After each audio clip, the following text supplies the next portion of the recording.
What's up, everyone? What's up, Koobles? I love when the chat counts down my arrival. Makes me feel welcome and excited to be here. So tonight's agenda, we got the rest of this league. We're 3 matches into a vintage league, 2-1 with this PO deck. Monday night we left off with some awesome games. We had an awesome 3-game set that I ended up just barely winning, and then we had an awesome 3-game set that I ended up just barely losing. And it was seriously some of the best vintage that it was like the best vintage can be, pretty much, the last 2 matches we played Monday night. So let's hope to get some more sweet games in tonight. And then after vintage, I will leave it up to the chat what they want to see. I got Legacy, Pauper, and Vintage we can play. I haven't played Pauper in a while, though, so I'm kind of hoping we end up doing that. Especially with the Pauper Championship this weekend, which I'm not even close to qualified for. I've been playing Legacy mostly, but other people are in that, so Pauper is exciting. But let's play some Magic. It's vintage time. If you want to see the list, it's in the Cardboard Live extension button on the screen. That's ready for your perusal. What's up, Karatedom? Is that like a kingdom made of karate? Yeah, the vintage playoff is going to be exciting. I am not going to be in it. I'm going to be out of town, not playing Magic at all this weekend. However, I'm excited to see what does well, who does well. A lot of my friends are in that.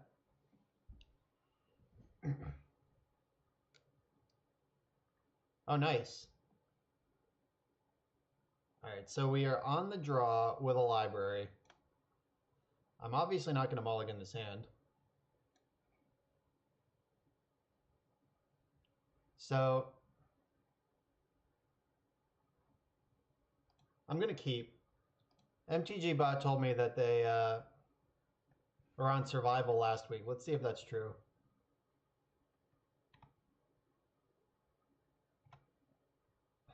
Well, then it sounds like you should just play Dredge.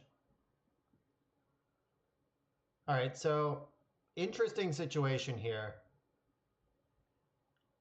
I can just go into the library and try to bury my opponent, but they also have library. But I'm a turn ahead. Or I can jam this Mentor and play 1, 2, 3, 4 spells and just hope my monks are good enough. If they are survival, we'll have time to figure that out. So I'm going to go ahead and play this library. I got lots of fast mana here, so I'm going to make my Moxes too. And I'm going to play blue Mox. Because in case they have some sort of... Yeah, in case they have some sort of artifact removal, like if they have turn 2 Manglehorn, I don't want to lose my white source right now. And I can save my blue source with a repeal. Like, I kind of want to just build until I have 1 counter spell. Like, if I find a Force of Will, it's Mentor time. Or if I can do it without just, like, hemorrhaging my hand. Like, I don't really have a backup plan. Oh, no. All right, it's time to jam. Now the plan is over. All right, Mentor. Let's do this. Hope they don't have Force of Will. Holy cannolis. If this works, they're so dead. Alright, so...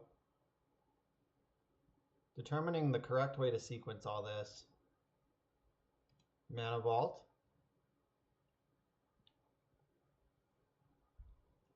And I hope we don't get Force of Willed. Mentor go. Resolves, resolves, resolves. Plays resolve. Shit, they have Force of Will. That sucks.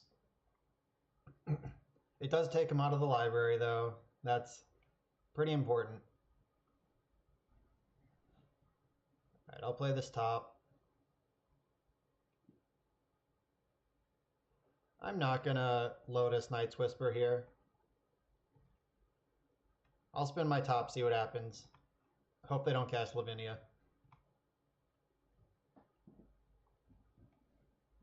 Oh, shit. What did they pitch? They pitched Dak.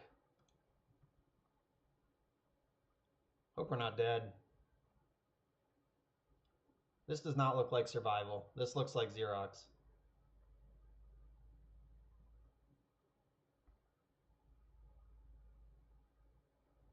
Oh no, Dak is such a beating. Repeal is nice Dak insurance though. But we are going to need a blue source to do it. Bummer.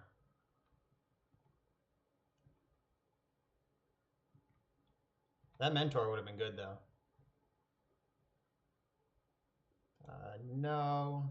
And I am going to spin this top before I draw. I'm going to need a land at some point. All right, so Mox Opal is pretty good.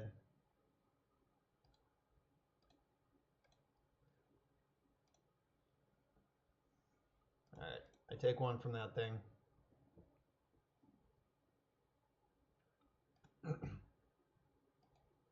going to cast this Lotus. Lotus is going to draw Mox and Demonic Tutor. Then I can cast the Demonic Tutor. The only question is, what am I going to do with it? I could also... Now let's do it. Let's tutor. Let's tutor. Oh, Tolarian Academy is a hell of a Magic card. So Academy lets me spin, top, cast, repeal, and time walk. Yeah, that sounds like a good one.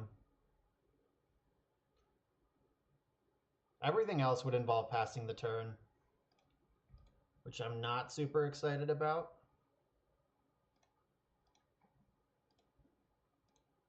I'll get my Mox back.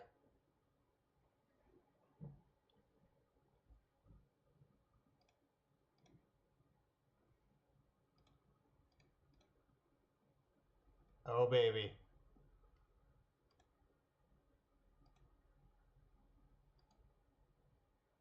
So I could flip my top, draw that right now, and go for it. Yeah, that seems worth doing.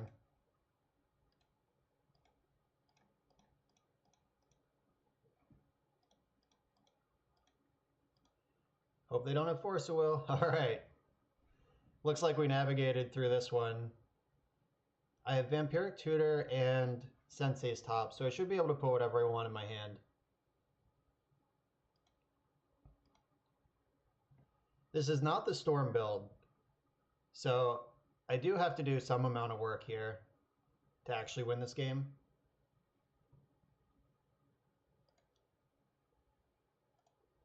I'll play my top. So I need to assemble Time Vault Key or Tinker Time Walk this turn.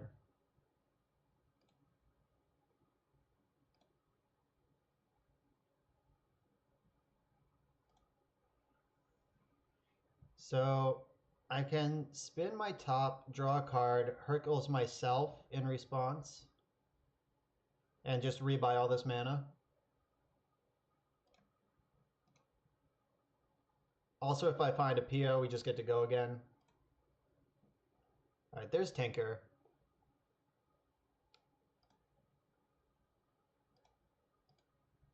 All right, so I'm gonna Hercules myself to draw a card.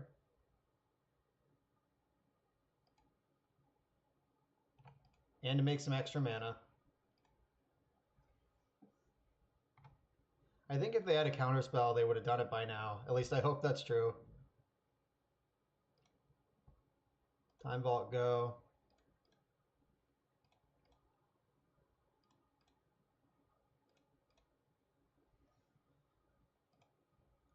Let's resolve this Time Walk now while the getting's good. And then Tinker should do it.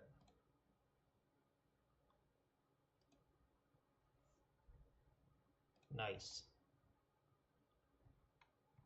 And let's go to our extra turn and kill the opponent. Welcome to Vintage. Nice. Finding that PO is pretty clutch. Also being able to Demonic Tutor for a land that taps for 6 immediately is pretty exciting. If I knew they were... Like, I thought they were on survival based on the information I had, but if I thought they were Xerox, I would have jammed the Mentor on turn 1.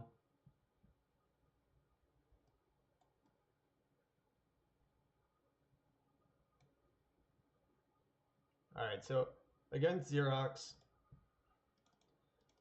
I want this kind of stuff. Extra counterspell, extra card advantage, and I like the balance to clear the board if I need to. I don't like the Tinker Blightsteel package because they have DAC and so many counterspells. If you casting Tinker, sacrificing the artifact is part of the cost. So even if they counter Tinker, you lose your artifact. So that's a 2-for-1 if it gets countered. Putting Blightsteel into play against the DAC deck, no thanks. And I'm going to want Fragmentize because they're going to have Null Rods, probably. Hurkyl's Recall is not great. So I have Repeal and Fragmentize as answers to Null Rod. And I'm going to cut Mystical Tutor because it gets misstepped and it's card disadvantage in a matchup where all you want is card advantage.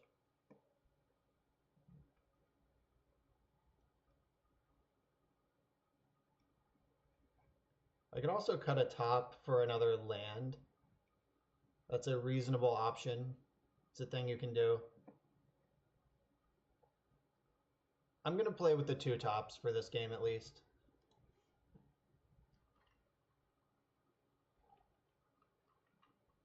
Next game I might change my mind if I just get wasted into Oblivion. Alright, I'm glad I'm not playing an extra land. This hand is pretty slow, but it's steady. Like I have 2 cantrips, I'm going to hit all my land drops. Ooh, Sensei's top. I'm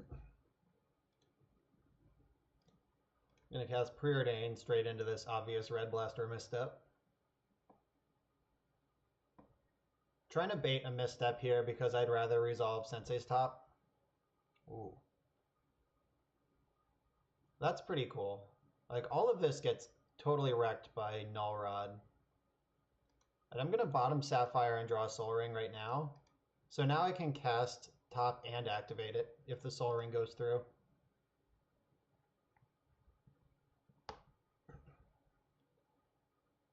Alright, they did have a misstep. That's fine. We have so many good 1-drops, they were going to get one of them.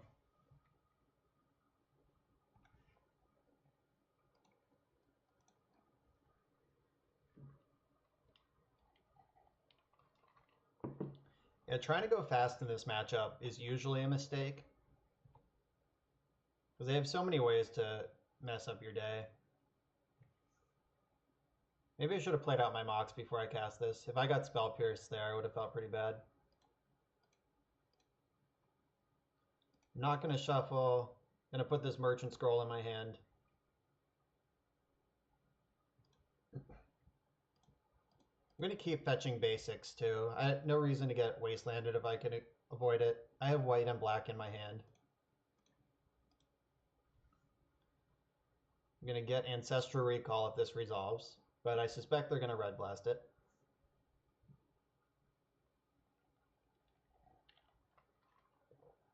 Alright, so it's interesting that resolved. So, 1, 2, 3, 4, 5, 6. I already have 6 cards in my graveyard. I could get Dig and Dig next turn. I could get PO and try to shove that next turn. Like, getting a thing other than Ancestral Recall plays around Mental Misstep, but anything I get is going to get Red Blasted. So do I play around a little bit or everything? Alright, I'll just get the best card. And I'll play the Sensei's top. Try to bait out another misstep. Alright, Snap Misstep's pretty strong. I'm glad it happened this turn and not next turn with this Ancestral. Though I'd prefer it didn't happen at all. I would prefer my spells to resolve, but that doesn't happen often against Xerox.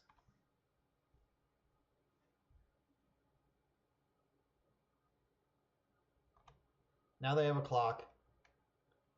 Snapcaster looks mopey, but really it's going to win the game if I don't find a way to win first.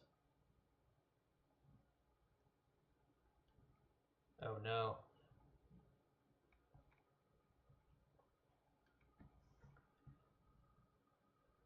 And Xerox plays so many mental misstep effects. Oh, they're just on the Stone Rain me with Nature's Claim plan?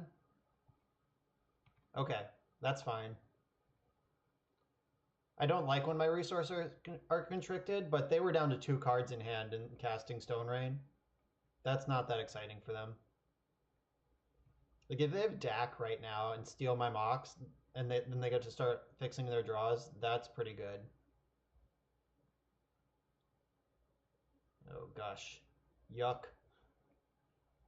Oh, yuck at this Gush too. Look at this new border Gush. I mean, I also play the cheapest versions of everything available on Magic Online, so I can't judge too hard, but ew. All right, let's see where this Gush goes. They floated green. That's pretty weird. Unless they have a Mana Gorger Hydra, then it would make sense.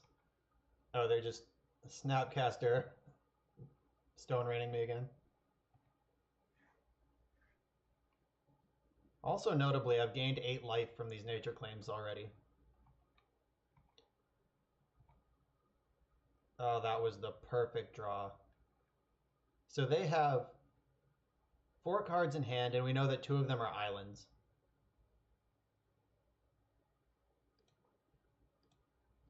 And I'm going to play my land to play around as many soft permission spells as I can. Alright, let's hope that's all they got. Thank you, Flusterstorm. I love you. I think they would have misstepped if they had it. And they can't Force of Will because they don't have a blue card. Alright. That went nowhere fast. But we did draw 3 cards, so I'll take it.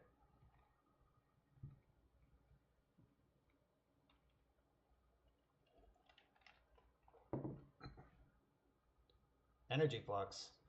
Alright, I'm ready for that. I got the Fragmentize. I also don't control any artifacts. So, their Nature's Claim helped me play around this Flux.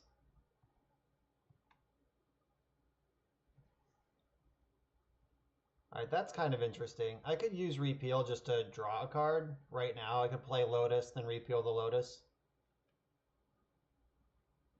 That probably makes sense to do. So I have Fragmentized to answer the Energy Flux. I don't need to repeal it. Oh, Balance is sweet. They don't have many cards in their hand, though. Alright, so if I go land, Lotus, if I balance here, they're going to lose their Snapcasters, but I'm going to lose a land. I'll save balance for the future. I'll just Fragmentize this now. Can balance next turn where maybe it'll be better.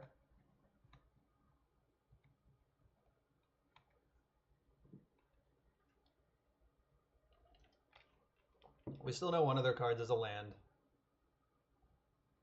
Please play a Hydra. Please play a Hydra. Cast something that dies to balance. That's what I want to happen here. Dak does not die to balance. Dak destroys my Black Lotus. Yeah, this Lotus should be in my hand if I was playing better. Like, I decided not to balance after I started emptying my hand so balance would be better, which is not what you're supposed to do.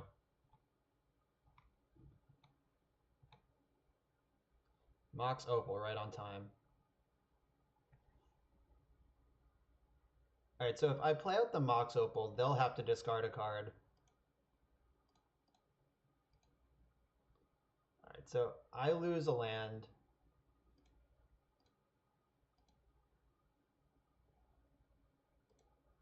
They lose their creatures and they have to discard a card. They have Dak, though. This Dak is troublesome. Alright, I'm now Hellbent. They can target me with Dak to just mill me if that's something they want to do, but I suspect they want to fix their own hand more than they want to mill me for 2. Especially in a deck with Yawgmoth's Will and Snapcaster Mage.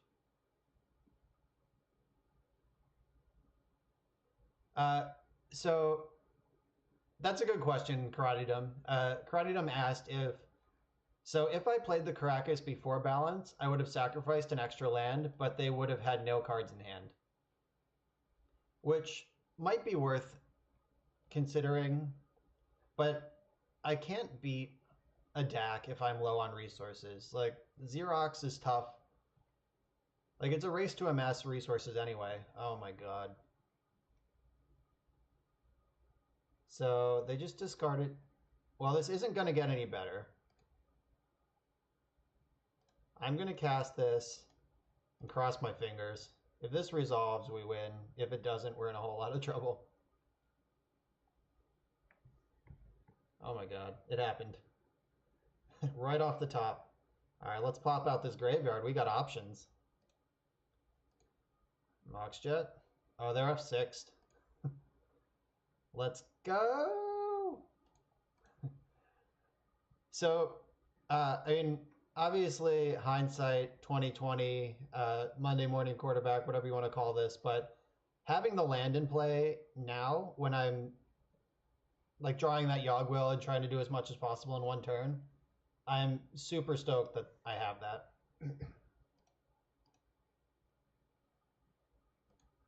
Ancestral Recall, let's go. Okay. Okay. That should do it. 1, 2, 3. I am gonna use a Mox Opal here instead of using the Lotus.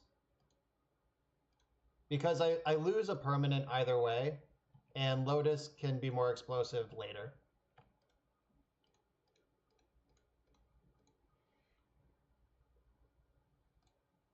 Draw for top. All right, we found Academy. We found another PO. We got Night's Whisper. We're doing it.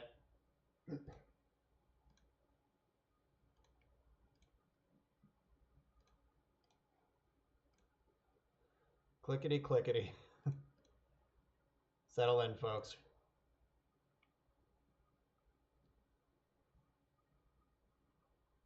Tolarian Academy is in play now.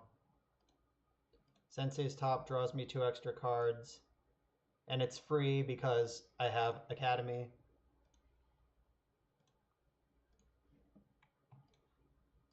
Draw a card. Draw a card. I'm gonna move my trigger boxes around. All right, 1, 2, 3, 4, 5, 6, 7, plus the 2 tops. I'm drawing 9 here.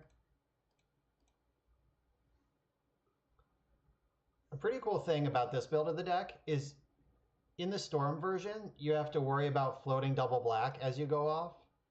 All right, they gave up. Nice. Overpowered Xerox again. I love beating Xerox with this deck because Xerox is like the natural predator of PO. So it's saying that with this build of the deck that wins with Mentor or Vault Key, you don't have to worry about filtering black as you go off. Like, if you forget to float black off your first PO in the Storm build of the deck, you might be like 20 cards later and realize that, like, oh no, I need to find another black somewhere to get the second black for Tendrils. So usually it doesn't matter. It's a bigger problem if you've used your Lotus already or something, but it's usually not a problem. It's just not even a consideration in this deck, though. Like, leaving blue floating is... If you can leave 1 black and then any number of blue floating, that'll cover all your bases. Alright, so we're locked for our money back. Let's get that sweet, sweet PO 4-1. PO is a 4-1 machine for me. Like usually I lose some kind of bad matchup or someone who really wanted to beat PO, or I just draw air, which PO has a lot of air in it. Just a lot of cards that make mana and don't actually do anything without a payoff spell. And then I just win the rest. So come on, 4-1 machine. Let's start this stream with some treasures. Digging for treasure. We had a bunch of new followers last week, or on Monday last time, and usually I bust treasures for my new followers, but we had already busted all our treasures for new followers. And I went 3-1 with Xerox last week before starting this league with PO.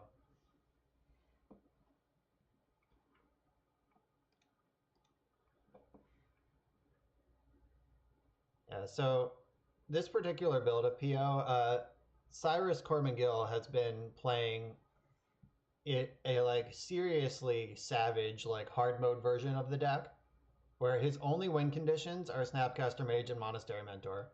He has Vault Key, but he doesn't have Blightsteel Colossus, and he doesn't have Yawgmoth's Will in his deck.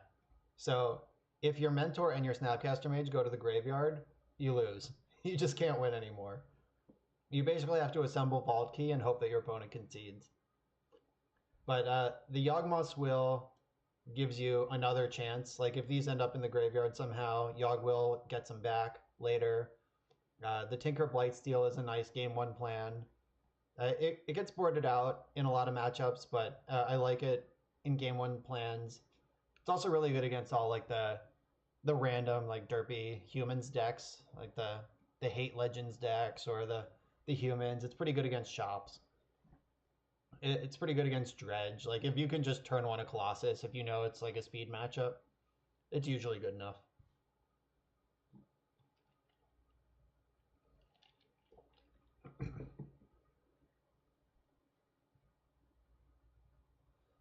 Doodalicious, how long do I think until PO gets restricted? That's a good question. And talking about the answer is bound to be controversial, which means it's an awesome subject to talk about. Oh, I don't need my mail open. So there's two camps right now of what should be restricted and why. Like there's a lot of subtleties within the camps, but in general, the camps are Vintage isn't fun anymore, and Vintage is diverse, which means it's healthy. Like those are the two ways to think about the Vintage restricted list. Like, is a diversity of decks a sign of health, or is that irrelevant if all of the matches aren't fun? And then if you think the second thing, who gets to decide what fun is? MH99, is this the person I just played against? Is the Xerox player again? Yeah, this is the same person. All right, so we'll get back to that PO restriction conversation when I figure out what I'm doing with this hand. So this hand can cast Voltaic Key and Vampiric Tutor for Time Vault with Force of Will backup, but I would need a land to win. A land or another Mox would have to be my top card for this to be a good payoff. They're already on 6.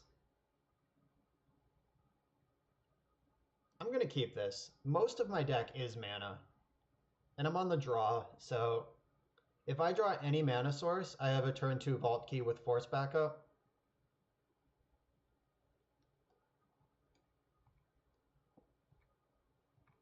Though Xerox is the deck that's very good at punishing that. Okay, sweet, we did it.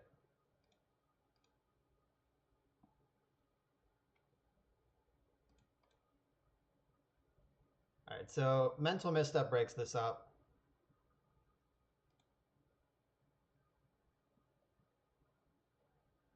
All right, Chubby Rain just chimed in with one of the... So I'm going to Vamp Tutor in their upkeep, because they didn't misstep Key. So Chubby Rain sounds like he is on the side of vintage is diverse, therefore it's healthy. Kelly Furtado, thanks for the follow. Also, awesome name. I appreciate that. So, I am also on the side of. Ooh, yuck. Hope this resolves or else we're dead. The game is going to be won or lost right here. I don't have a backup plan. I just put another artifact on top of my deck. Fuck! Alright, game's in hard mode now. Alright, so we're drawing Time Vault that we can't cast.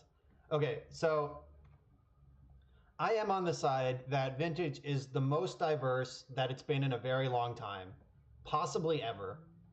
And I think that's a very good thing. All right, I'm going to run this out because even if they DAC me, things are still under Null Rod. And as soon as I draw a repeal, we can win. But yeah, so Vintage Champs this year, the top 8 was 6 different decks. Tell me when the last time that happened was. Like, ooh, no, I don't want to do that. So, I think Vintage is super healthy. And I think that the people who, like, I will... Okay, so Chubby Rain clarified that individual fun is subjective, but overall fun is not subjective. Did they end step a gush? Why would you do that? Stop it. Well, Kubles, I thought about it, but here's the thing. I don't get to take an extra turn. Null Rod's in play. Like, I could untap Null Rod, Time Vault, to have an extra turn in the future when I draw an out to this thing, but in the meantime, I need to find an out to this thing. Yeah, so... yeah, it is generally better not to skip your turn for no reason. Oh god, they're 1 card away from this library. Alright, repeal is live. I just need to draw it. So next turn I could Yogg-Will, Vamp Tutor for repeal, and then try to untap and win against this active library. Yeah, that was a suspicious gush. But anyway, back to this vintage restriction conversation. So people, like, I don't know the stats. Like, is vintage more or played more or less than it was, 3 years ago or whatever on Magic Online? In real life, it doesn't matter. Nobody plays vintage in real life. Like, you have to have a really well-supported community and exist in this awesome little pocket for that to be a thing. Oh. All right, we have a different plan now. So I'm going to get Underground Sea. I'm going to cast this Tinker. And if they counter Tinker, then next turn, I'll just go for the Yogg-Will. But if I could just lose to DAC. That's on the table.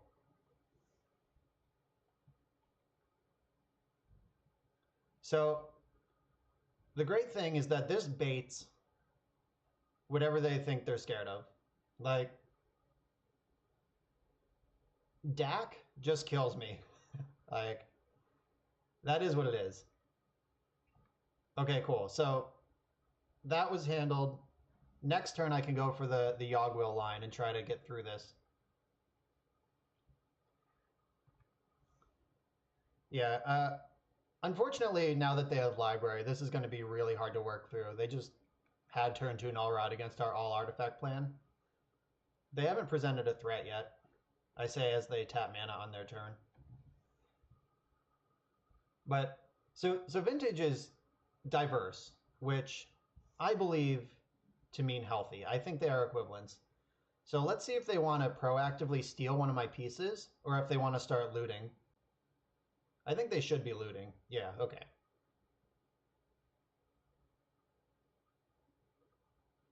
Yeah, so we'll get back a land. Yogg will make our land drop, Vamp Tutor, and replay this Mox Emerald.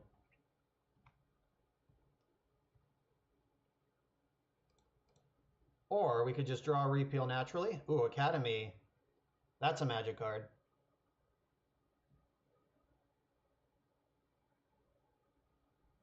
All right, this might change things a little. Or it might not. Both of these things are possible. All right, so I'm going to go for the will.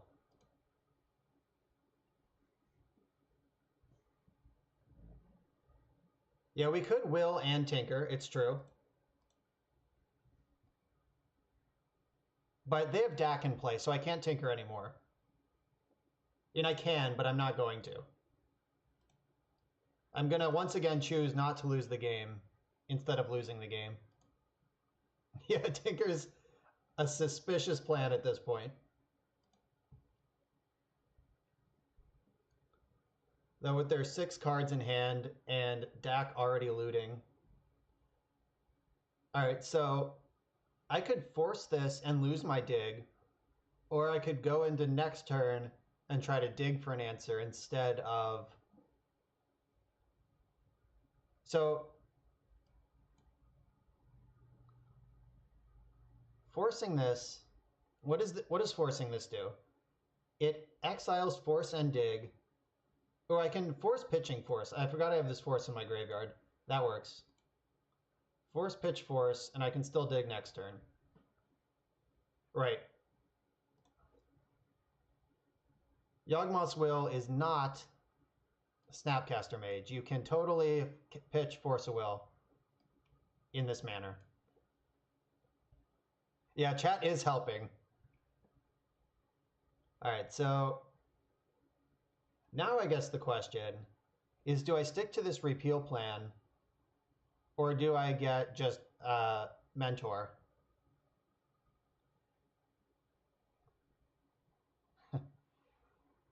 All right, I'm going to get the repeal. I'm going to stick to my plan.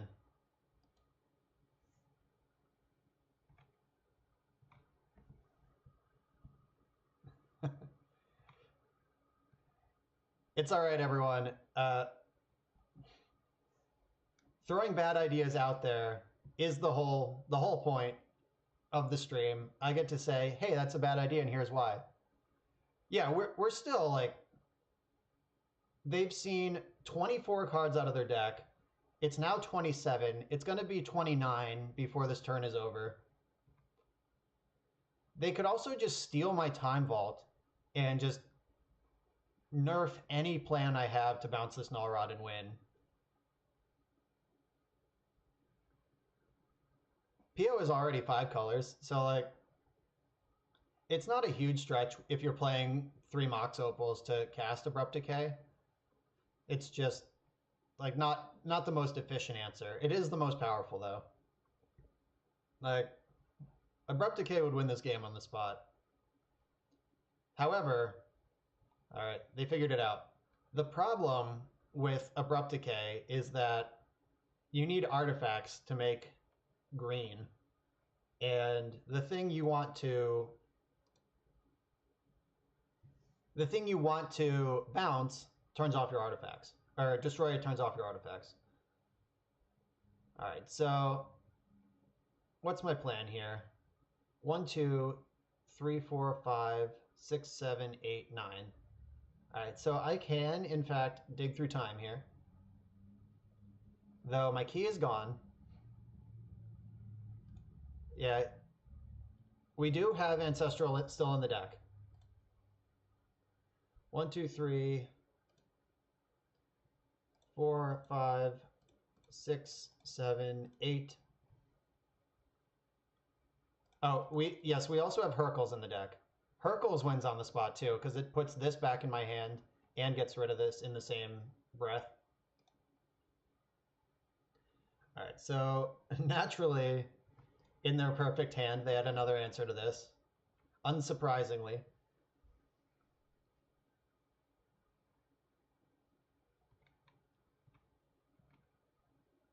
Does it not do that on Moto, Chubby Rain? Oh, wait. Let's read the text on that card.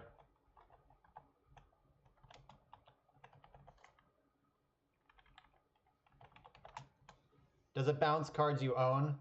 Okay, it does not do that. The Oracle text is key. All right, so I can get rid of Null Rod or return key to my hand with a Herx. But luckily, I have repeal as well. So I could proactively repeal my key and then hope to draw the Herx in the future. There is a clock now. Snapcaster is here. This fucking Null Rod, man. I hate Null Rod. I love Null Rod in Legacy. I hate it in Vintage.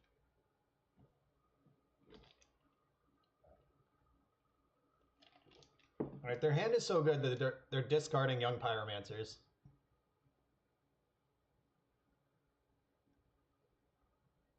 Oh, that's rough, Chubby Rain. But, I mean, that's one of those edges that Vintage players know. Like, that's a thing that I would have gotten blown out by.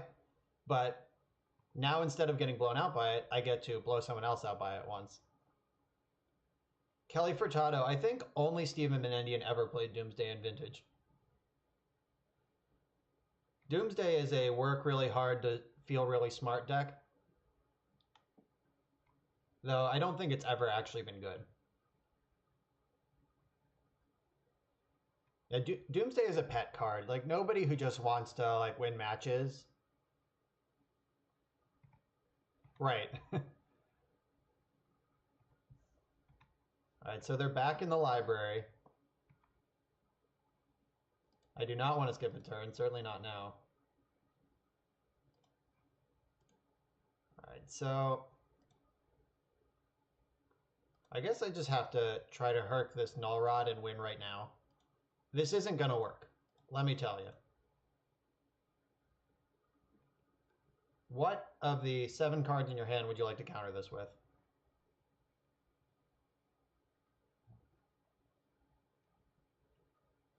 Alright, we're dead. Alright, so that game came down to they had Null Rod.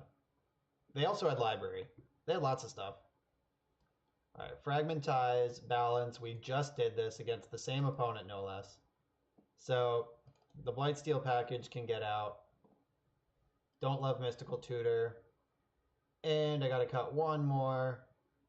I cut the Hercules Recall last time, but having more answers to Null Rod doesn't feel bad. Maybe it's just results oriented, just thinking that I still want this Herx.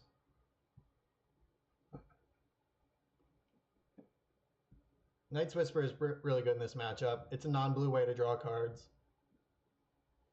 I like the rest of this stuff.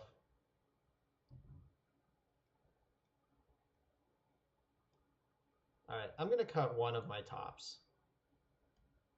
Then bring in all these things.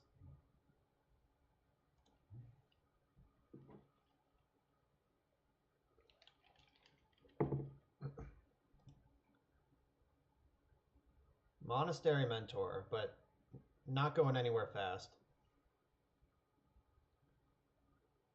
So I could play a turn 1 Remora, have it live for 2 draw steps, and then try to Night's Whisper and do stuff. I guess I'll keep this. I wish I had some artifact mana, but that could still happen. I just hope I don't get wastelanded. That would be super embarrassing. Yeah, I'm not excited about this hand, Kubels. It's just like, it's fine. Just totally fine. Strip Mine is the absolute beating here. All right, we dodged that. Oh my god, are they doing something? Oh, they boarded up to 61. Tight. Oh my god, they don't know about Remora. They don't know what a beating this card is. JVP. Alright, that's a creature. You know what? Mystic Remora doesn't count? Creatures. But guess what's in my hand, folks? Ding, ding, ding, ding, ding. Return target legendary creature. Get out. Take a walk. Yeah, Mr. Remora is a sweet one. I love this card. Back in my day, there were fish decks running rampant in Vintage that just jammed like 2 to 4 copies of this card, and then all creatures. This is awesome. Alright, so if they do go for a null red here, I get to draw a card and then counter it. Or at least fight over it. Alright, they tapped their Sapphire to do stuff.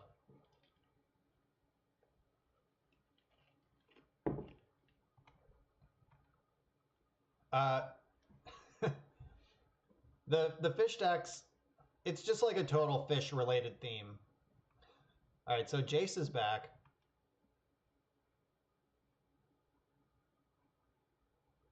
So this is a little bit awkward because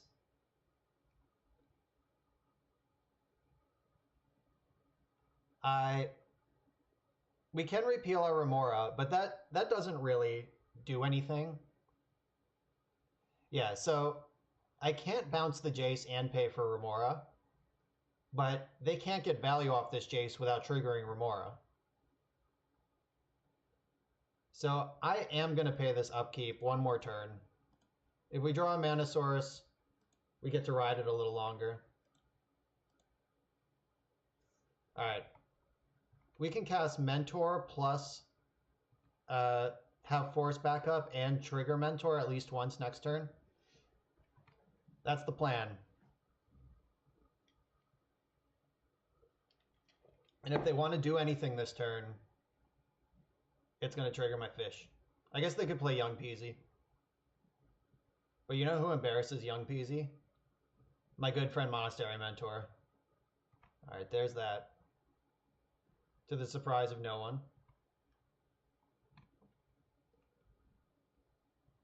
Alright, I'm not going to pay for fish. I'm going to hope I draw a Mox.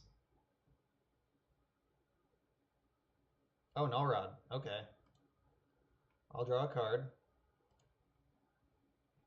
Alright, now I have to force this thing. I think I'm going to pitch the PO, because I'm pretty far off. Like, if I lose this counter war, PO's not going to do anything. Alright, but I had to fight over that because I could not cast Mentor. Like, I had no more plan if that resolved. Alright, so what is the best way to do all of this? Unfortunately, my mana is a little awkward. So I think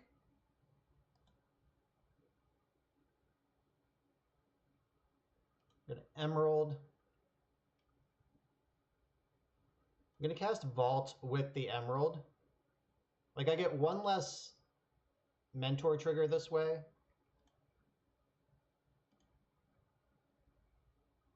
Alright, so another option is I just slow my roll. I can bounce this Jace. No, we don't slow our roll, not with Mentor in hand. Or we speed our roll up and hope they don't have Force of Will. Gush in response. Okay.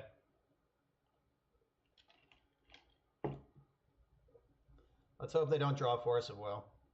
They didn't have it last turn. Alright. Mentor's in. I'm going to repeal my Emerald, cast the Emerald, and then cast Time Vault unless I draw something better. Fragmentize is pretty cool.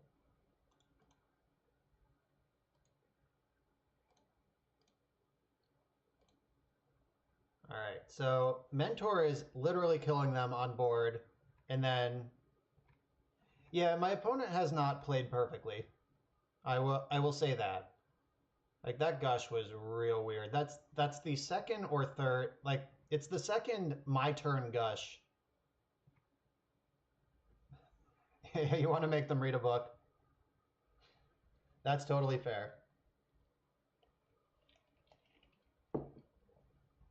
You know, it'd be awesome if they play a land and then flip Jace Prodigy and then recast Gush and just go to no lands and play. That's what I'm hoping for here.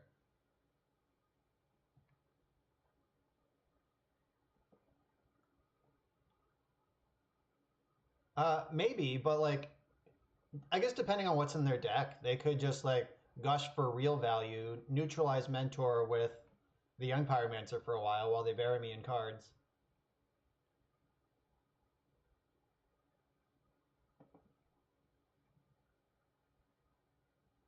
Oh no, is this... Alright, Dak? Okay. Dak is probably going to have to steal Time Vault just so they don't lose. But if it does that, then it didn't draw cards. Alright, yeah, so they stole the Time Vault just to avoid being dead. Jace is now not in a position to cast any spells. It's going to have to just plus. Oh no, they're doing it! They're gushing! They're going to go full strip mine myself mode here. They've already made their land drop for the turn.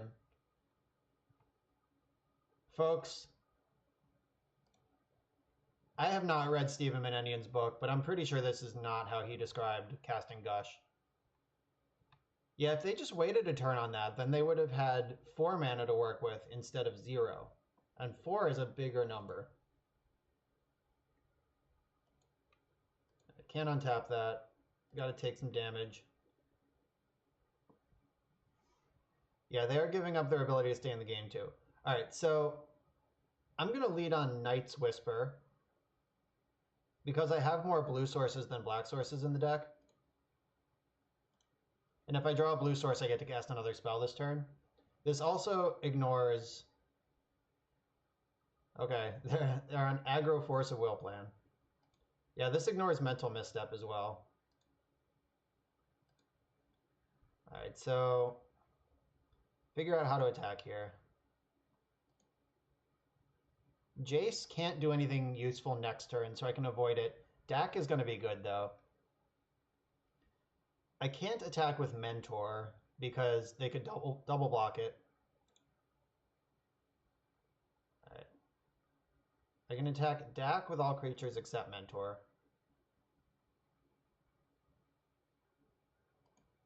Alright, go get him. Oh, I should have cast Fragmentize on one of their Moxes before combat. Then I could have attacked more freely.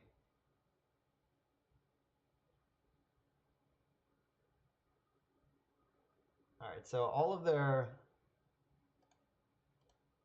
elementals are gone. Yeah, I'm going to kill the Sapphire. I should have done it pre-combat, but I missed it. I'm just going to do it now. Yeah, the opponent has been so nice that they strip mine themselves 4 times this game so far. Oh my god, they skipped a turn. What? What's happening? Alright, they're playing the long game here. Do they know that Monastery Mentor is in play? There is no long game. I'm going to preordain first for higher velocity. Yeah, okay. Maybe they just have never had Time Vault in play and don't know how that works. But yeah, they just jammed that yes and they died. All right. I'll take it. I'm not greedy. Yeah, I don't know. I got nothing to say about that. All right, in we go again. So they gave us, what, 3 cards they didn't need to off the Remora, and then they bounced 4 mana's worth of lands with Gush when they had nothing floating and no land drop ready. Now we have Library on the draw and Ancestral Recall in our hand. All right, now we might get to play an interesting game.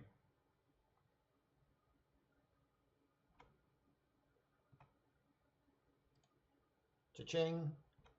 So I'm passing the turn without drawing a card. Yeah, still 61 cards. They just couldn't decide. So I'm passing the turn without activating library yet because...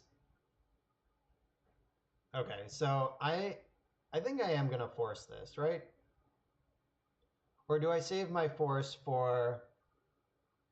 No, I have MF in library in play. I'm going to force this. Here I am thinking about card economy, and it just doesn't matter. I'm going to pitch the Preordain because I want big, powerful spells for later. All right, they also had a force. Okay. All right, so they just exchanged 3 cards for 3 different cards. The force pitching deck plus the Ancestral itself, those 3 cards just replace themselves. They bottom with Preordain, and I'm still in the library.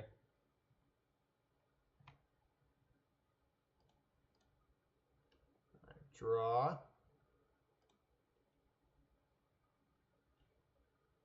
All right, I'll jam this Preordain onto the stack. I want to work it through so I get to cast this Ancestral Recall at some point. Gonna need some artifact mana to win. Just keep my hand at 7 cards though.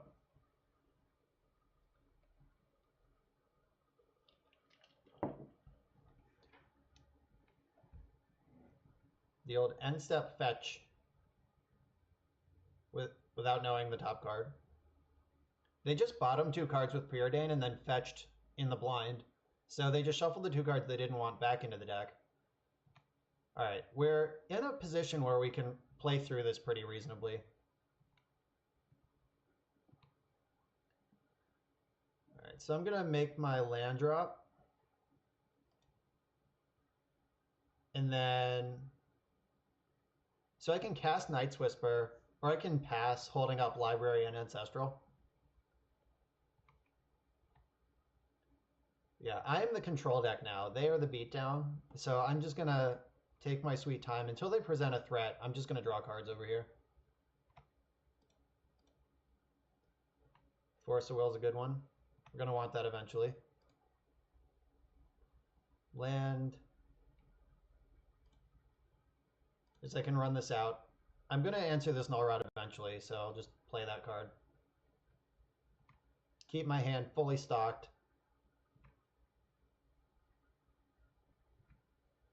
All right, they missed a land drop now.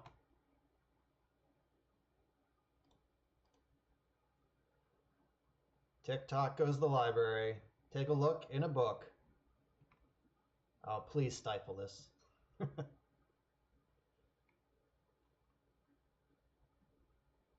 Snapcaster Mage. That's probably going to go for Ancestral Recall.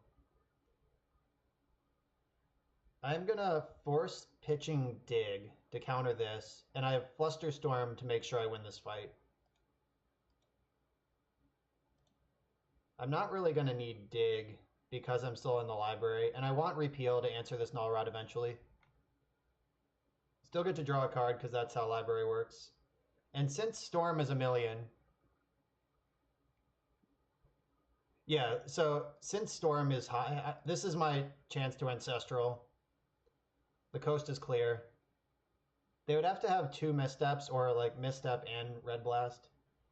All right, they appear to have nothing at all, or they've determined, possibly correctly, that that's not the fight they need to fight because they're already so far behind on cards.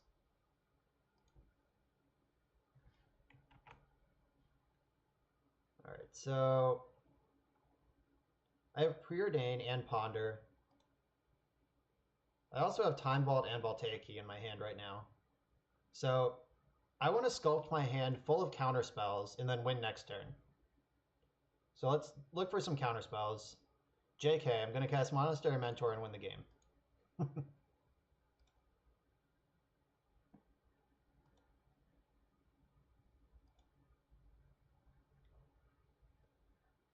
Alright, so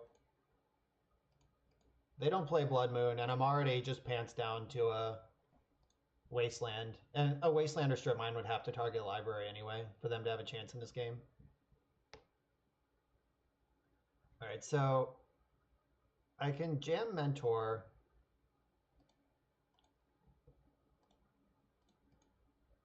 All right, I'm tapping my library. I got lots of cards.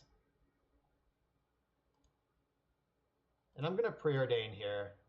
Like, I could leave up Flusterstorm, but if they want to bolt this, then that's just a card that they don't have anymore. That's fine. That's not my real plan anyway. It was bait. And now I have this Prowess 1/1 that they might just die to. Alright, so I don't really want Mox Opal. Gutaxian Probe is going to be good. Lets me know if the coast is clear in the future.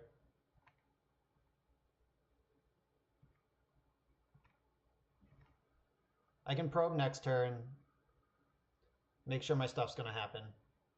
It's the second Lightning Bolt. Clean up my monk. Alright, young peasy, don't care.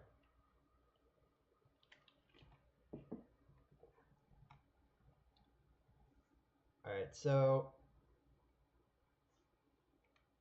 I'm not going to tap my library yet because I don't know what I need to play around. Like, if I need all my mana or if I need to draw an extra card. And the probe will tell me.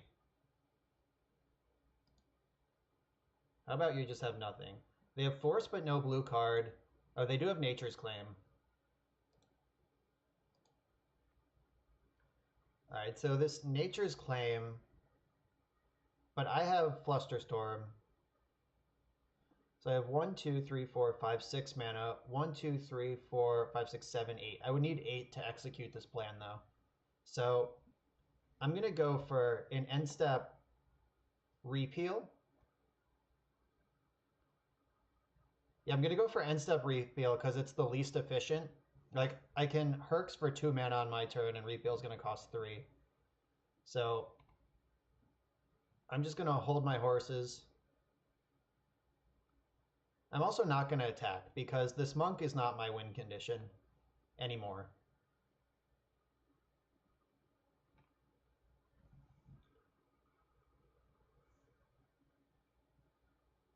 Alright, so I can still draw a card.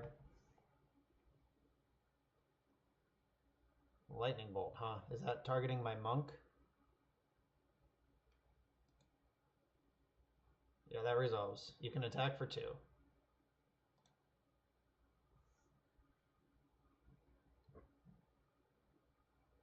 One, 2, 3, 4, 5, 6, 7. 1, 2, 3, 4, 5. Alright, yeah, I have plenty of mana to win if Nature's Claim is their only backup. 1, 2, 3, 4, 5, 6, 7. 1, 2, 3, 4, 5, 6, 7. Alright, so we should be able to get this pretty deterministically here, because if they don't counter the repeal, then I just assemble Vault Key with Flusterstorm backup. If they do counter the repeal, then I just Hercules and do it anyway. Right, Lightning Bolt resolves.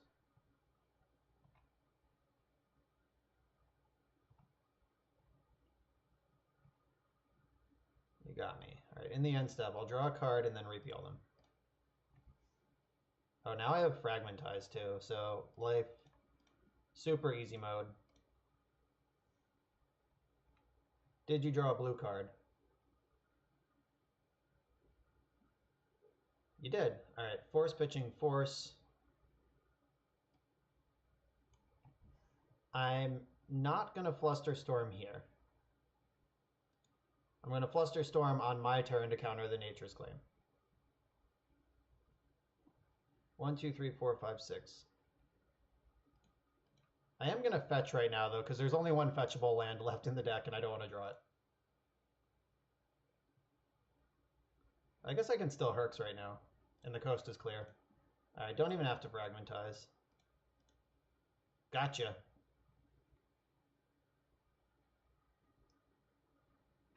They have 3 mana up.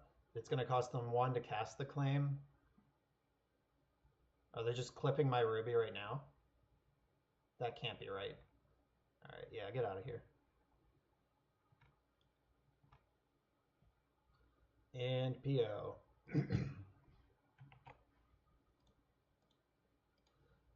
Time Vault. Or Voltaic Key.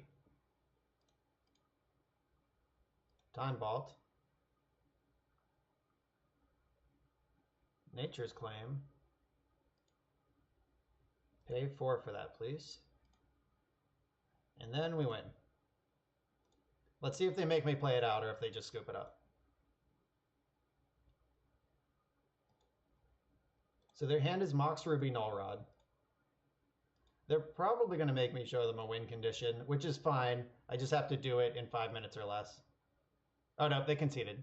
Thank you, opponent, for being generous and not making me do it. All right, 4-1 hype. We lost. Our only loss was to Oath of Druids, and that was Monday night, and the match was insane. If you missed Monday night, yeah, those awesome, are those Justin's emotes? He's got great emotes. So if you missed Monday night's stream and you missed that awesome match against Oath, go watch the VOD later.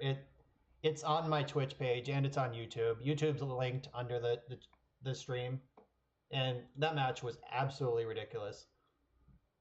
In game 2, we beat a turn 1 Jace, turn 2 Orchard Oath. We won that game.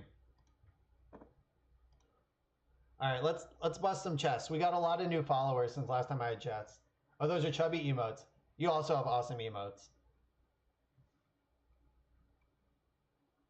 Do you have a different Mox for each record? I think that I saw that's what you have.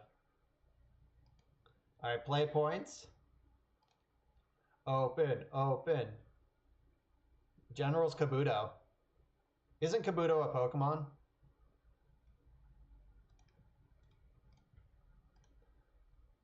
I haven't spiked a chest in a long time. Like, Justin said he opened 1,000 points. Those are the only 3 you really need, Chubby Rain. Like, you could change that O3 poop into an X3 poop, and it would just cover all bases. Ooh, Boros Challenger, promo version. Goblin Assault, Bitter Blossom, Red Bitter Blossom. Yeah, Justin said he opened 1,000 play points on stream. I saw Bob Wong opened a set of Ravnica Legions. Razor Verge Thicket. Building up my modern mana bases there.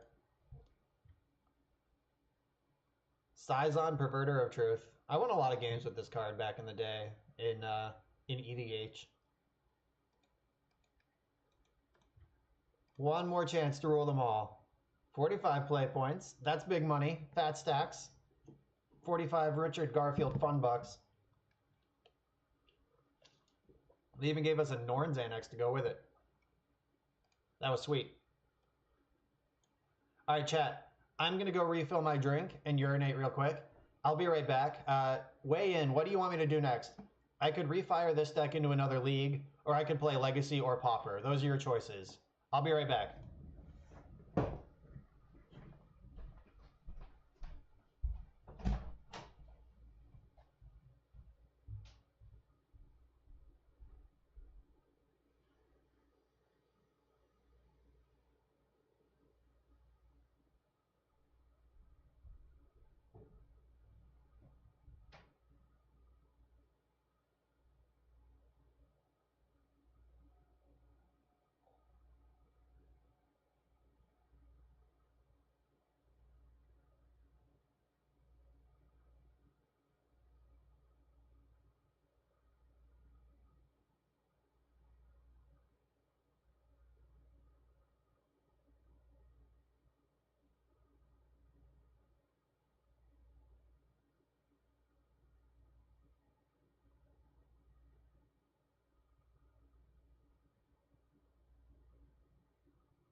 All right, looks like it's unanimous. Vintage is here.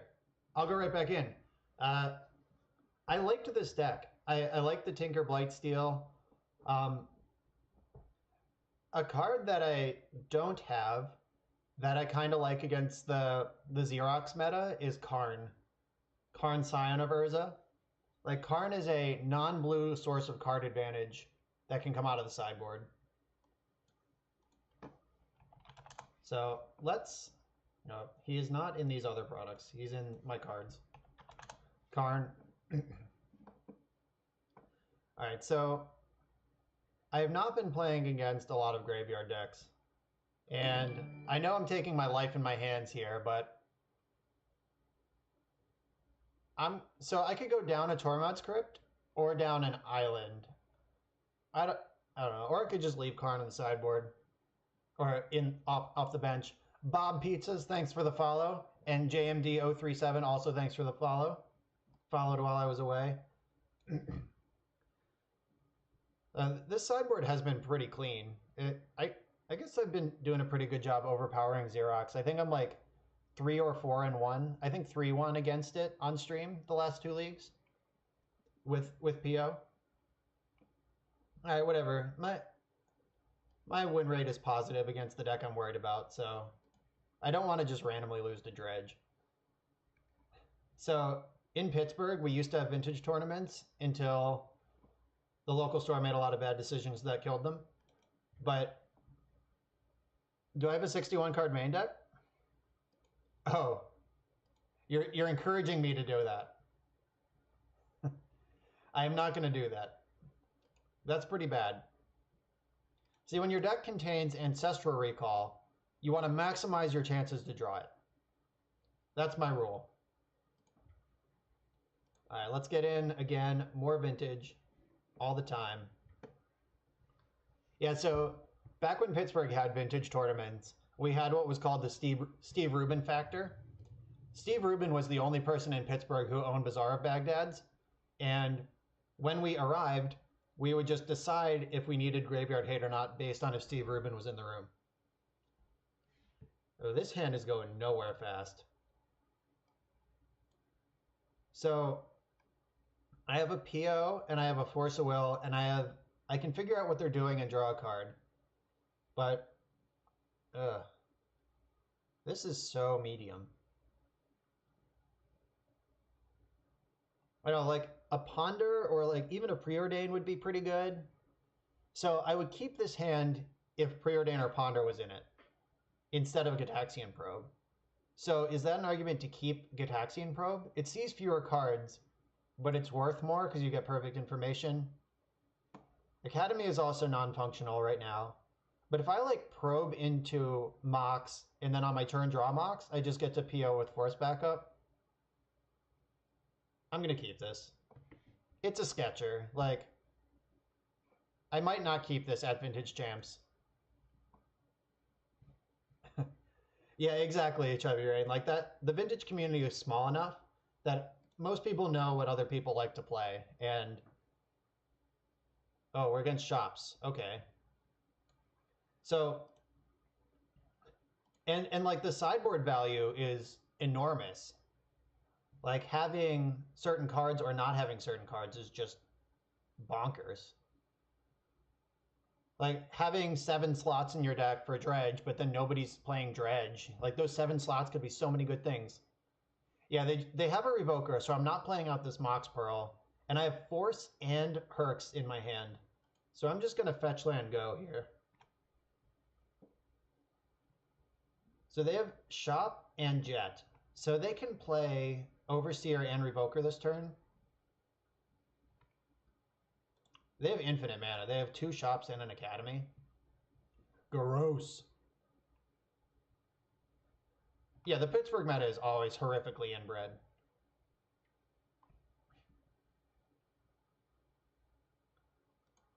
Alright, here are these cards. I hope we draw an artifact and we can just start POing. Go to PO town. Alright, so I can preordain into some artifacts here. it's a little risky. They're going to have two unknown cards if I get a non-basic here. So I'm just not going to do it. Because, Kubels, if I draw an artifact, I might want to play Academy this turn. Alright, so that's not going to end up being the plan. Yeah, one of my rules in Vintage, which should be everyone's rule in Vintage, is don't play your land drop if you might still draw Academy this turn. Alright, so these top three cards, Mystical Tutor for Ancestral would be great. Oh, so I actually can do that. I was about to say, but I can't do that. But this is Ponder. This is not Sensei's Top. So I am going to draw the Mystical Tutor. And then I'm going to tutor in my upkeep for Ancestral and then draw and cast Ancestral.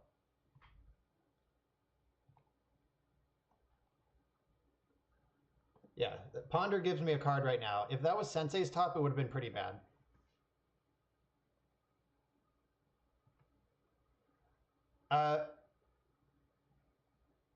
Yeah, like I'm totally okay with this situation. They're not going to blind name Mox Pearl with this Revoker. All right, they named Dak Faded, so they don't know what I'm doing at all. Kubels, I would have totally PO'd for 2 in that spot.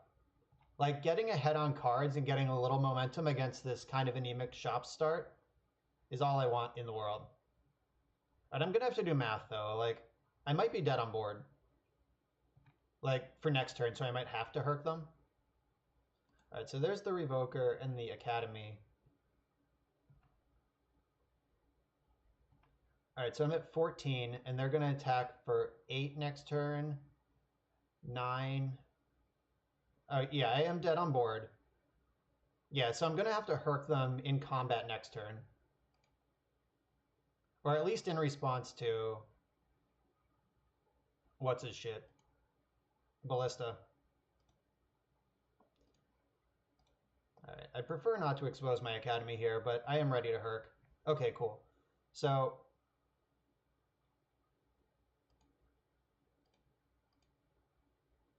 I'm going to Herc them on their turn, and then...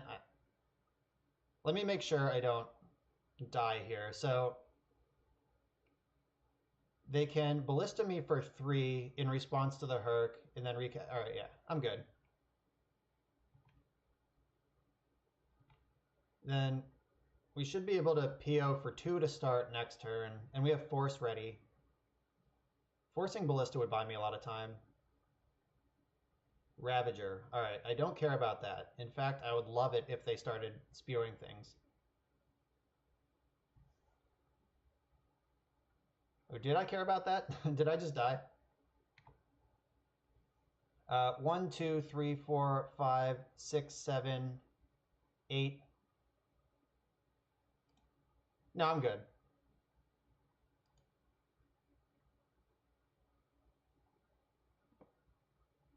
All right, so I'm gonna get the C.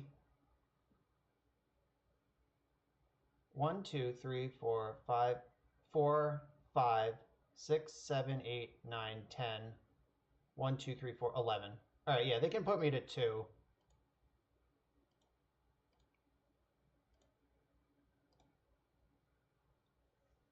Yeah, that Ravager is really good, but not quite lethal. I probably should have done the math before I let it resolve.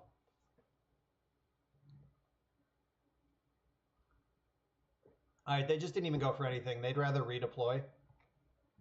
That's cool.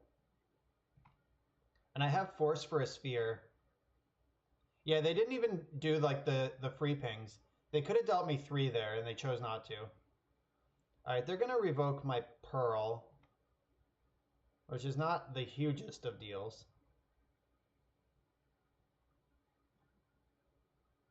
I am going to need another artifact, though, to make this really good.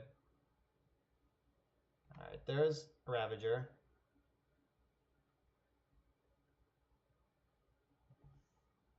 So I could just force this Ballista, and that buys me a lot of time.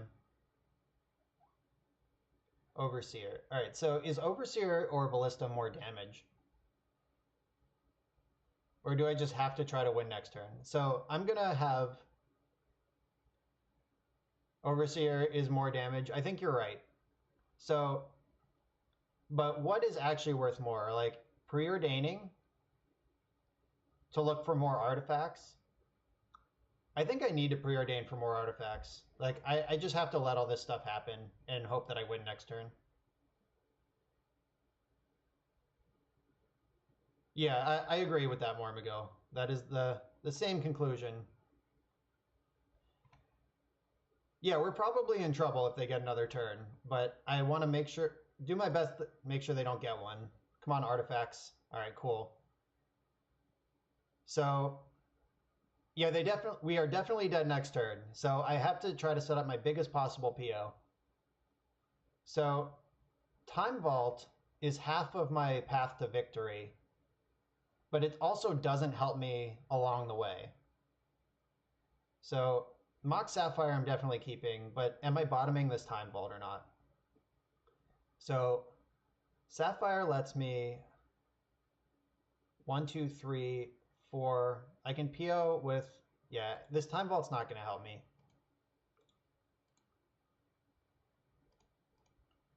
All right, let's go. Unfortunately, I have to tap Academy already. 1, 2, 3, 4. They name the Pearl because they're smart. Another PO, but no more artifacts. So I'm going to dig before I do anything else. If I dig into 2 artifacts, then we go. Yeah, we definitely dig. All right, so 1, 2, 3. All right, so right now I'm planning for my best possible Yogg-Will. 3, 4. Oh, could I have dug? I guess I should have dug before PO. You're right. 5, 6. Yeah, if I could have dug. All right, so we weren't punished. Got Soul Ring and Mox Opal, which should just go ahead and bury the game now. We can't tap Pearl. That one was on purpose.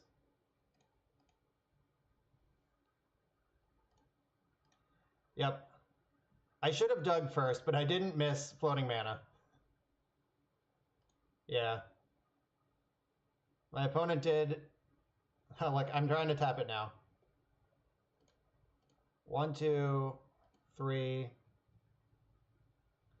All right, unfortunately we have to pop our Lotus here. Yeah, 2 outcomes on the bottom is not ideal. All right, blue, blue, blue.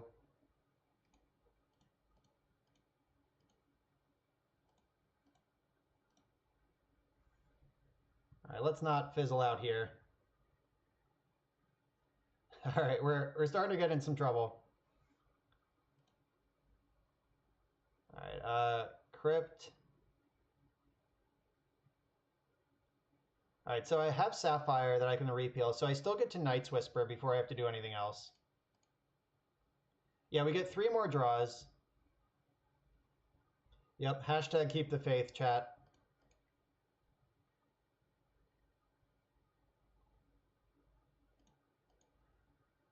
There's Mox Pearl.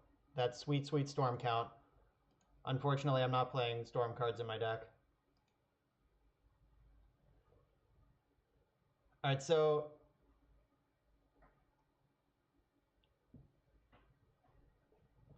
it's possible we should have floated black. I'm willing to believe that. Because now if we draw D-Tutor, we're, yeah. D-Tutor and Will are both uncastable now. No, that's not true. I can repeal Mox Opal and do it that way. Just what I wanted. Uh-oh. It's starting to look dire, chat. And we're dead. Wait, I can force the...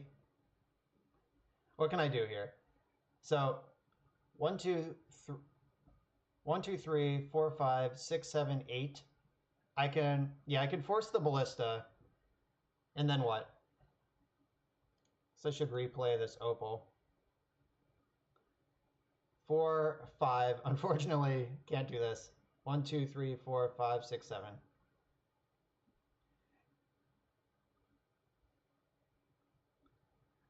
Yeah, so I'm going to have to pass here, unfortunately. We can force the ballista, though, which takes us to 10. And they're attacking for 1, 2, 3, 4, 5, 6, 7, 8. All right, this looks like just an elbow tap ballista.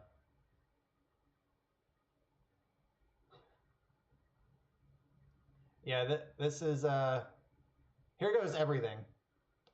Let's just draw Yawgmoth's Will and win easily. That's my plan.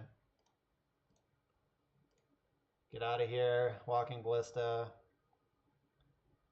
1, 2, 3, 4, 5, 6, 7, 8. All right, so if they go all in here, they can put me dead to a crypt flip. So let's hope they don't commit everything yet, but they should.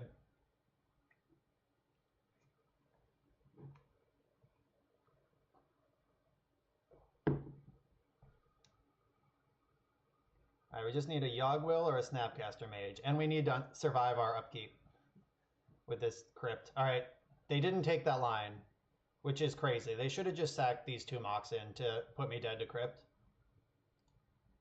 All right, come on, deck. Reward my faith. I believed in you. Tinker, what does that do? Nothing. I don't have a... Yeah, I don't have a...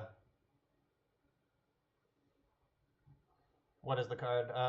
Memory Jar in the deck. Yeah, punished for bottoming that vault. I'm mostly punished for not digging. Like, that was the real mistake.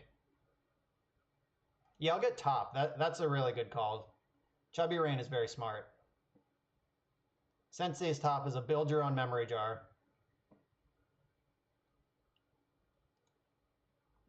Yeah, we get a couple looks here. I still can't tap Pearl.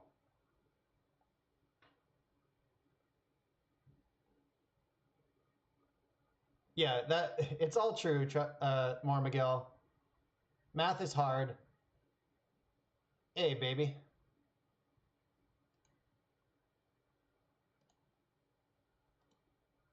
Oh, I should sack Pearl. That is also true. Yeah, I was thinking like I need to get this crypt out of play, which is obviously wrong. Like I should have sacked the Pearl. You're right. 100% right.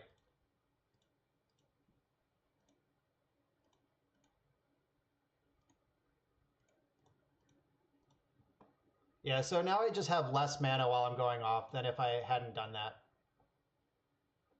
Hopefully I just continue getting rewarded for playing completely mediocrely. Alright, so I'm going to cast this Preordain with this blue I have floating. Vamp Tutor. I have Vampiric Tutor and Library of Alexandria. Bottom. And, alright, so I'm going to have lots of mana available. Yeah, Vamp for Will is also good. Alright, let's draw this Vamp Tutor. Just have to make sure I can get down to 7 cards in hand. I'm pretty sure I can. Alright, so Sapphire. 10 cards left.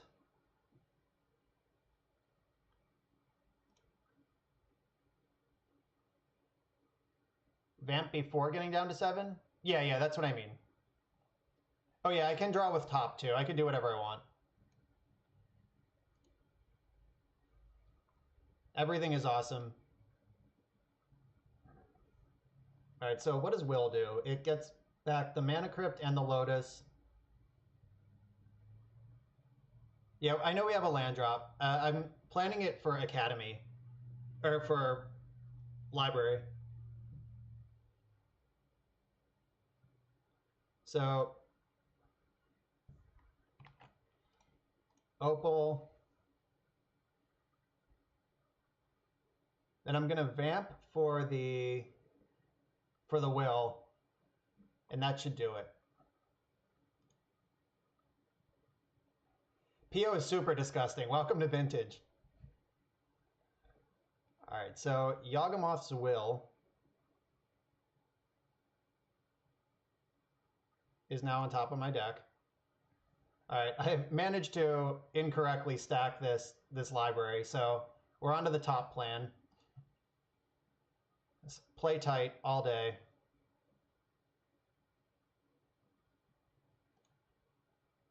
All right, I'll draw that.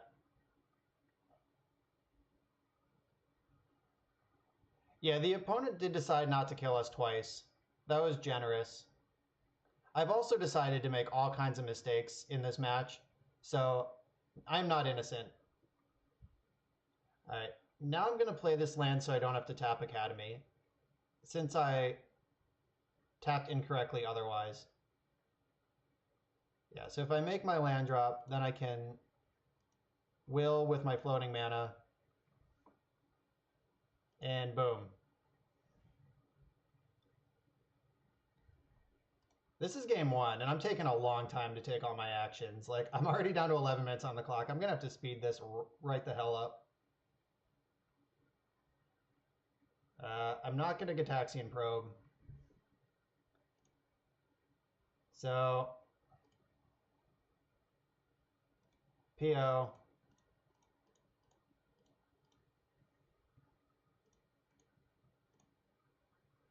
All right, let's go. Let's just draw Mentor and do this. Is Mentor in the hand? No, but Demonic Tutor is. All right.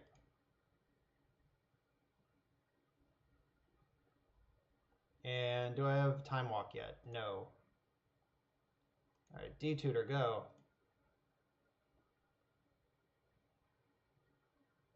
Monastery Mentor in the hand. You make white.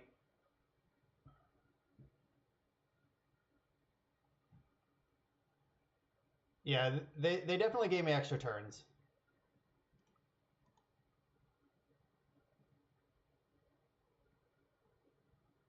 We could have done that also, Mormagil. We're at the point where it doesn't matter how I win as long as I do it quickly.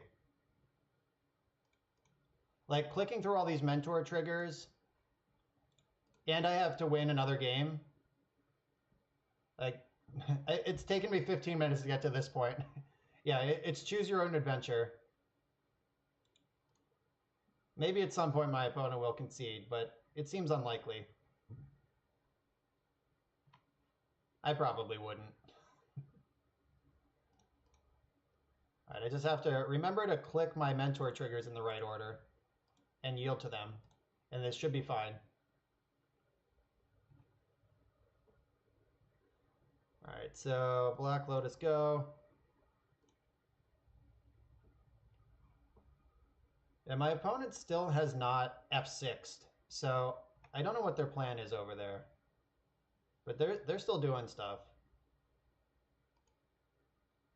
Let's go Soul Ring. Because I didn't need to tap that Mox. I have all this mana floating. Trying to play quick and play well are both hard. Like, this part of the deck is a lot easier to execute in real life. Yeah, this line, I am at 3, and my opponent did not put me dead to Mana Crypt, like they probably should have. 1, 2, 3, 4. Top, get him. And I just need to find Time Walk and then pass the turn. I guess I also need to tinker my Crypt out of play.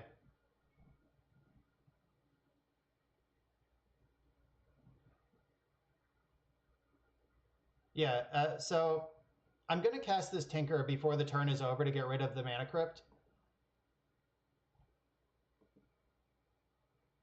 All right. Time for the re-PO.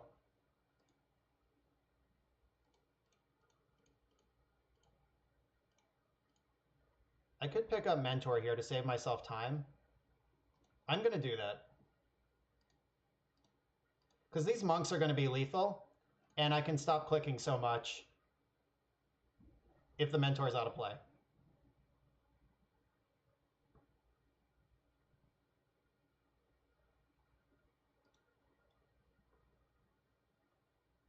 Oh shit, I only have 5 cards left in my deck. Actually 4. Alright, there's Time Walk. We've won!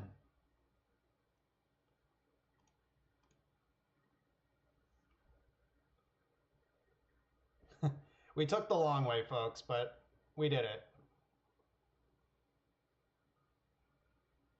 Yeah, like, all of this is so much easier to execute in real life. Like, you could just say, like, trigger, trigger, trigger, and you don't have to click through the shit. Alright, let's see if my opponent will concede to Time Walk, or if I'm actually going to have to click through this.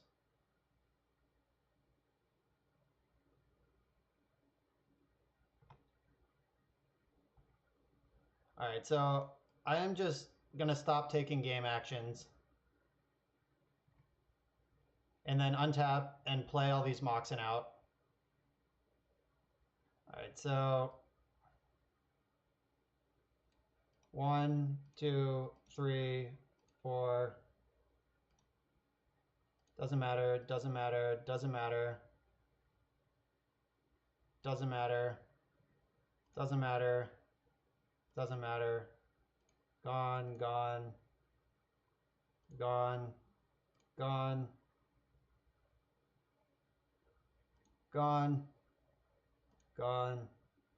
And gone. And oh, Jesus. Gone. Gone. Alright. Now we win.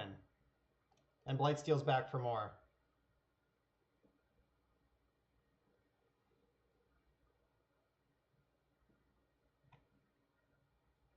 I'll play this pearl, this accursed pearl. 1, 2, 3, 4, 5, 6. Yep.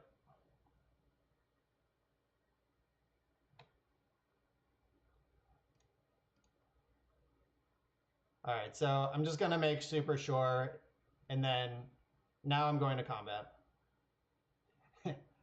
Can't cast Blightsteel.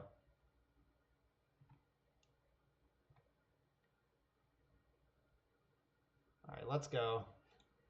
8 minutes left. Let's not take this to 3 games. We got to win the next one. We don't have time for a game 3.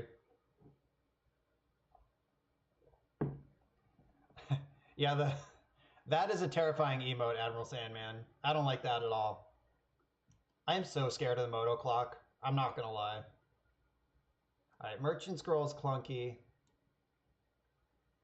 The second top is clunky. Knight's Whisper is clunky. I'm built for speed. Flusterstorm comes out. They don't have spells. Yeah, that's true. If the shop stacks win, I probably didn't have to do much. Alright, so... Oh, I need lands. I don't need balance. Here we go. Lands come in. Balance can take a break. I don't want to play the type of game that balance is good in.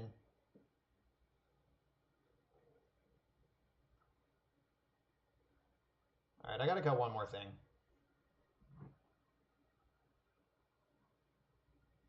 All my Hercs are in. All my Ancestral... or all my other stuff.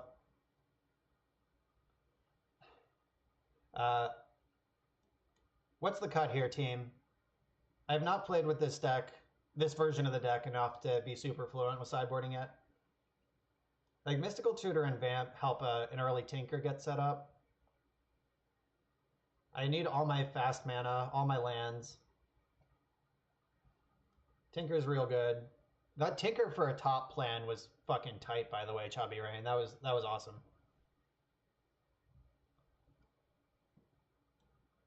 Well, like, what are we taking out for balance? Like, I still need to cut a card just for the cards I know I want, and then balance is maybe.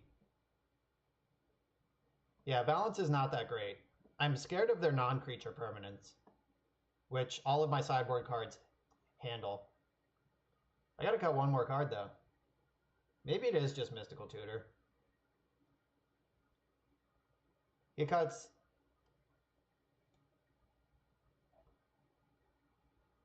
Dig through time? Yeah, I mean, that's reasonable. That one happens later in the game. All right, I'm going to cut dig.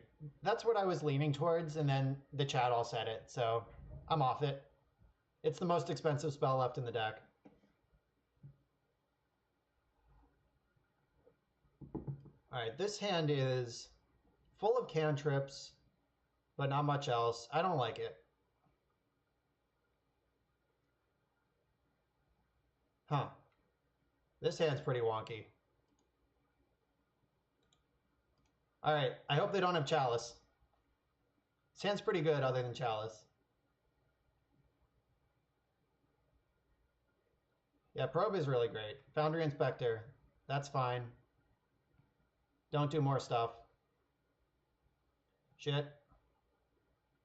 I mean, I'm ready to play through a Sphere. I was not ready for a Chalice, though. Like, I have all my colors.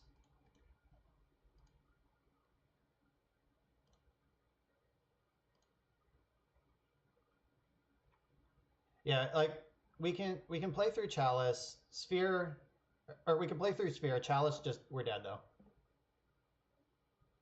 All right, yeah, that was not a 3-ball. We were super dead to 3-ball. But that's always the case. Never not. Uh-oh, getting wasted here is pretty bad.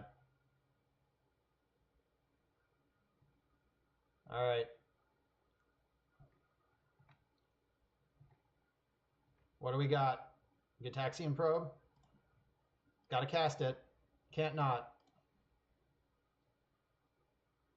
All right, they have 2 lands. We're not dead yet. We are in trouble, though. Factory and Tomb is the hand.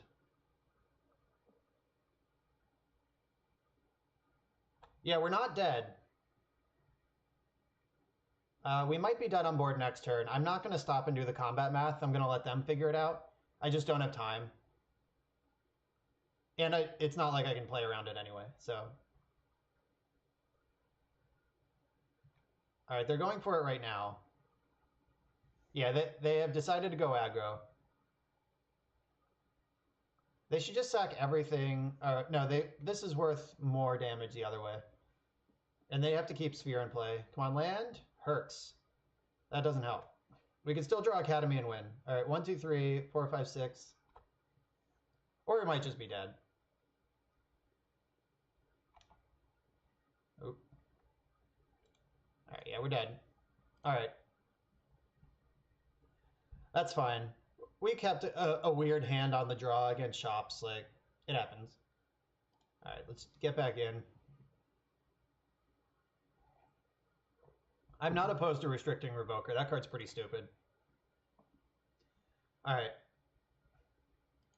I have Academy, I have a Cantrip, I have a Force, I have a DT. Though I don't necessarily have a Force if I cast my Cantrip.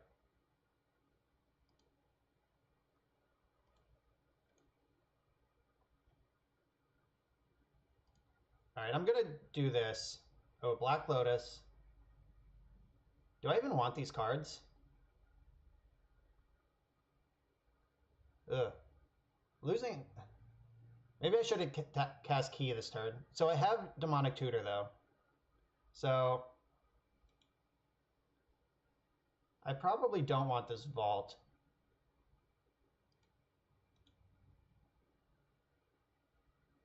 Alright, so... Bottom, top... Lotus plus Demonic Tutor. Does that get me Vault Key? Maybe. So now the question is, do I play the Lotus out to avoid Spheres? Yes. The answer is yes. All right, so I can go...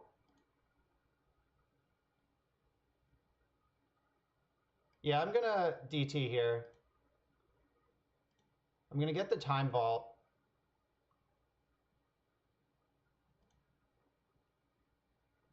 And I'm going to show them what I got by playing the Key.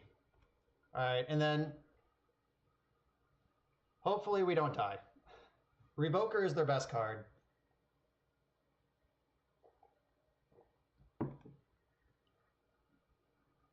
Yeah, Revoker is how they crush me here. All right, I don't care about that. I mean, not with this line. I do care about that in my life.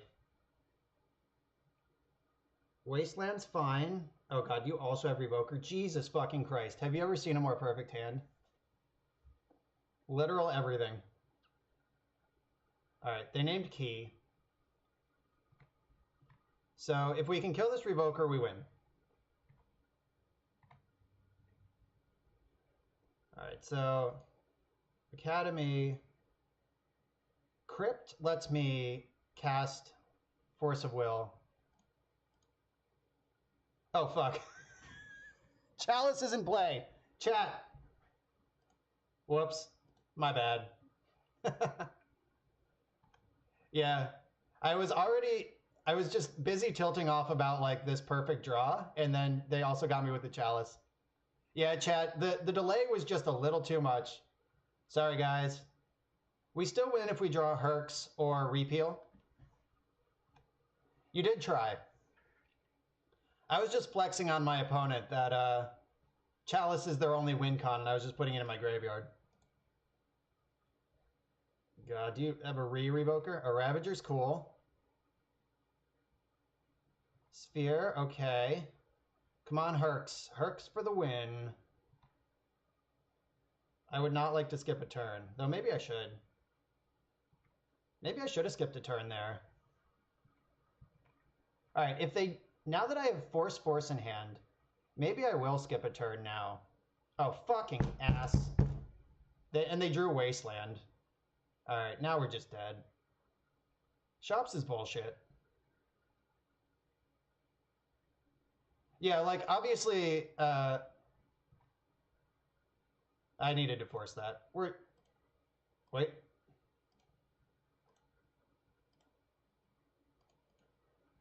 Yeah, I have to force this because I can't give them a second sphere when I have 1 mana available. Yeah, we're so dead. Like, so going back to the restricting PO conversation, like, Shops is such bullshit. Like, straight up horrendous mistake of design that they refuse to restrict.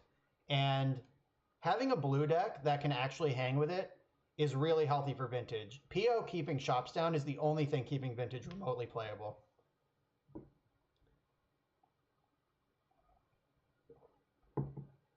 Like, Xerox is really good against PO, and it has a lot of game against Shops.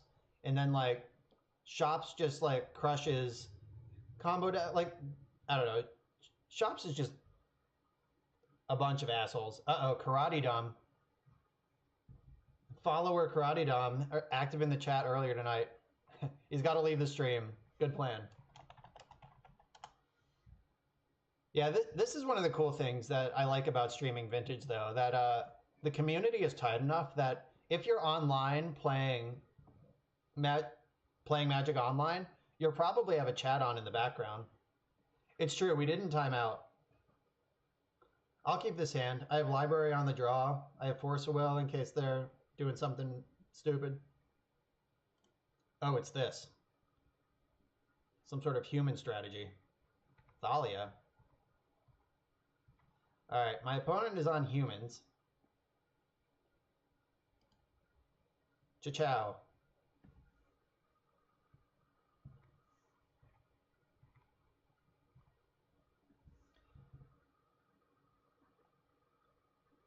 Yeah, that's what I mean, Chubby Rain. Oh, is this Campbell? Oh, Glow Rider?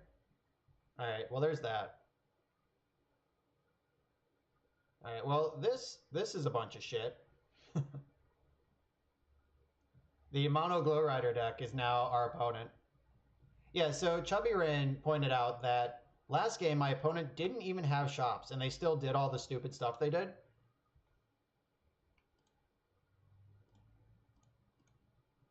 So, like, come on, restrict Shops. It's not even necessary for the Shops deck to be horrendously broken.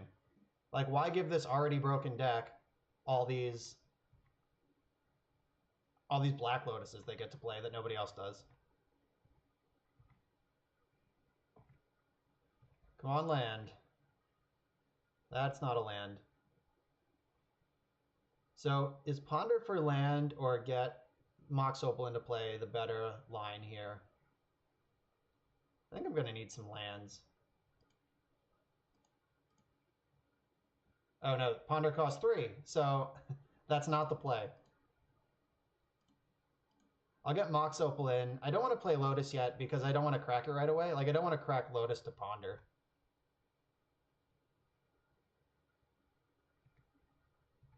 This is a hateful pile of cards, by the way.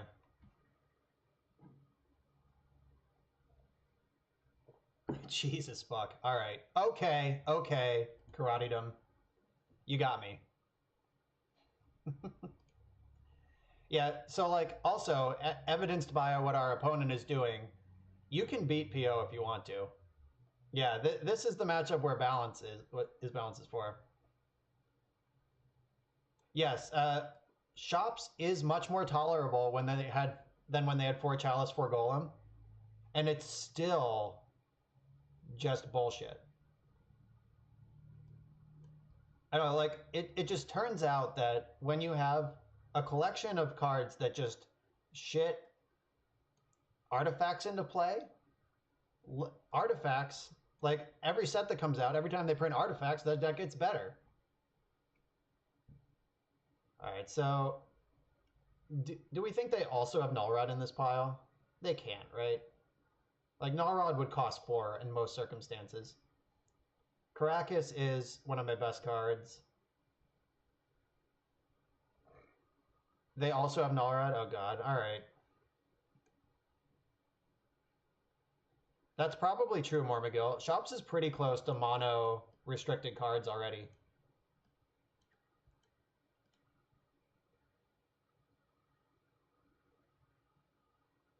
Yeah, Chubby Rain, like that's my opinion. Like some people who I respect dearly, like Rich Shea and Brian Kelly, they have these wild theories about how to return vintage to being fun. But it's a purely subjective, nostalgic definition of fun that I just don't agree with. Like having a diverse format, letting people play different types of decks if they want, and they're all kind of playable, is like is where you want to be. Like that's a healthy format. So I think this is a matchup where I'm going to need my. All right, Night's Whisper is pretty bad and clunky. I'm going to need my card disadvantage tutors to just shove through like a Blightsteel early. That's my only real plan. Yeah, remember when Tanglewire was good? Like, Shops used to get 4 Black Lotus. Ooh, okay. Shops used to get 4 Black Lotus and 4 Time Walks. And each of those Time Walks got you multiple turns. All right, I wish this hand had an acceleration piece, but since it doesn't, I'm just going to go for this.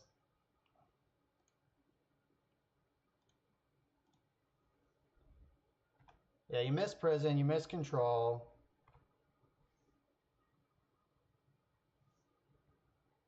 Yeah, like that's the thing about those sorts of decks. They're just like, if you restrict the cards, more cards will be printed. Like, restrict Preordain, they'll put Sleight of Hand in the deck, which is obviously a worse card, but also, like, so what? All right, so I think I hold up Repeal this turn.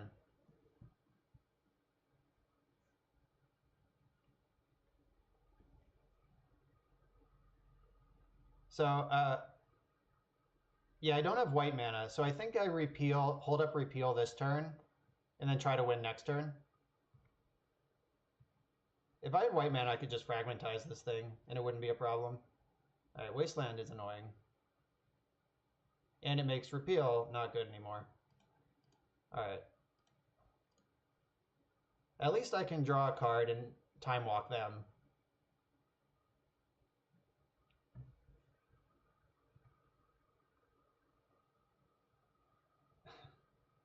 Yeah, the deck was very different back then, but it was just like a totally different kind of bullshit. and it's still bullshit now.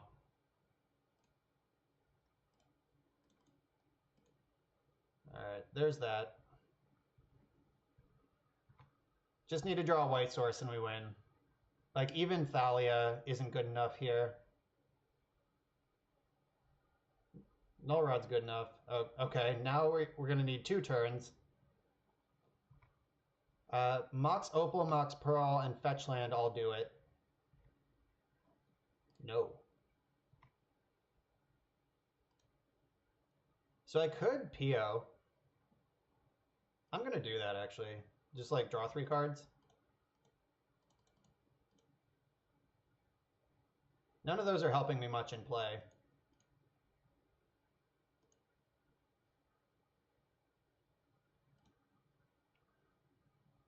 All right, cool. This is the value PO, just Ancestral Recall.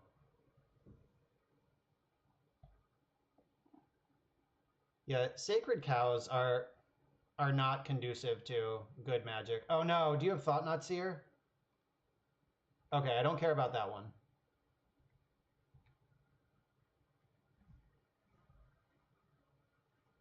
Though that does protect Revoker next turn from removal. Oh, hey. Let's blue this person. We're a blue deck, you're not. We rule. You drool. Alright, that should do it.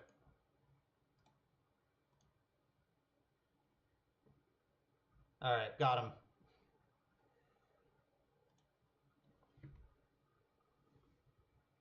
Yep, I don't mind when prison decks exist. They just can't be the best deck.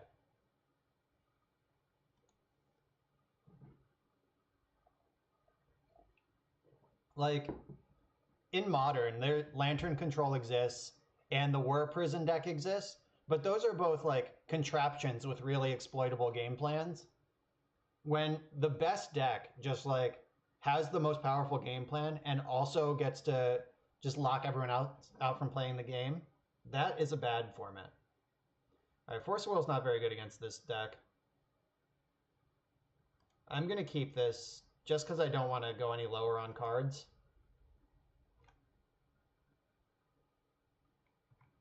I don't disagree with you, Kubels. Oh god, which human is it? Oh, it's the worst one. Worst one for me, the best one for them. Alright, so I'm going to cast this key. Then next turn I'm going to cast Time Walk and hopefully try to brainstorm into some stuff.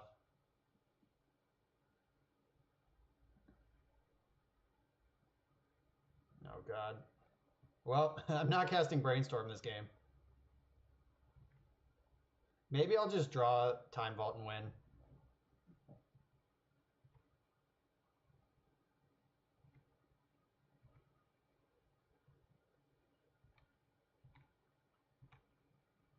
Ooh. Come on, Black Source.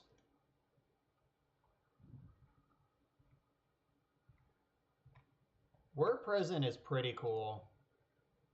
Like, I'm a big fan. I'm not a big fan of this Lavinia, though. What are the chances they have more good cards?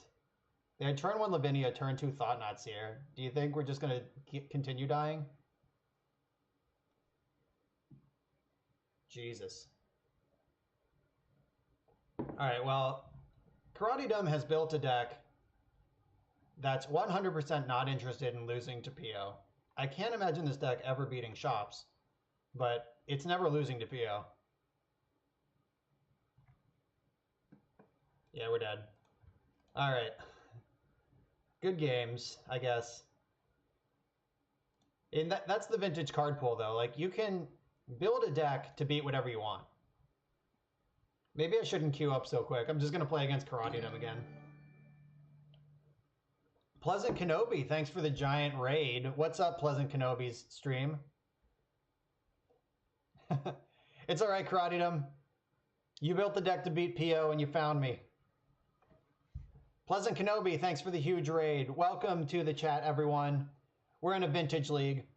We just got straight dumpstered by chat follower Karatedom on the most hateful deck I've played against. Yeah, someone's got to do it. Vintage Magic Online is Vintage's last frontier. The 2 paper events a year aren't going to do it on their own, but hopefully. So, speaking of Magic and keeping Magic alive, the Mythic Invitational is this weekend, and it's Magic's first big chance to be an esport. It's their first like huge $1 million blowout event, and it's going to be super watchable because it's arena. Like cards are going to move fast and like crash into each other, and people like that. And like I don't know anything about League of Legends, but I watch Worlds every year. Like I've never played the game in my life. When they're talking about certain things, like it is hard to read cards on arena. It's true, but hopefully coverage. I'm going to give them credit. Like cross my fingers and hope that coverage has a really good system of like popping up what the card is in real time.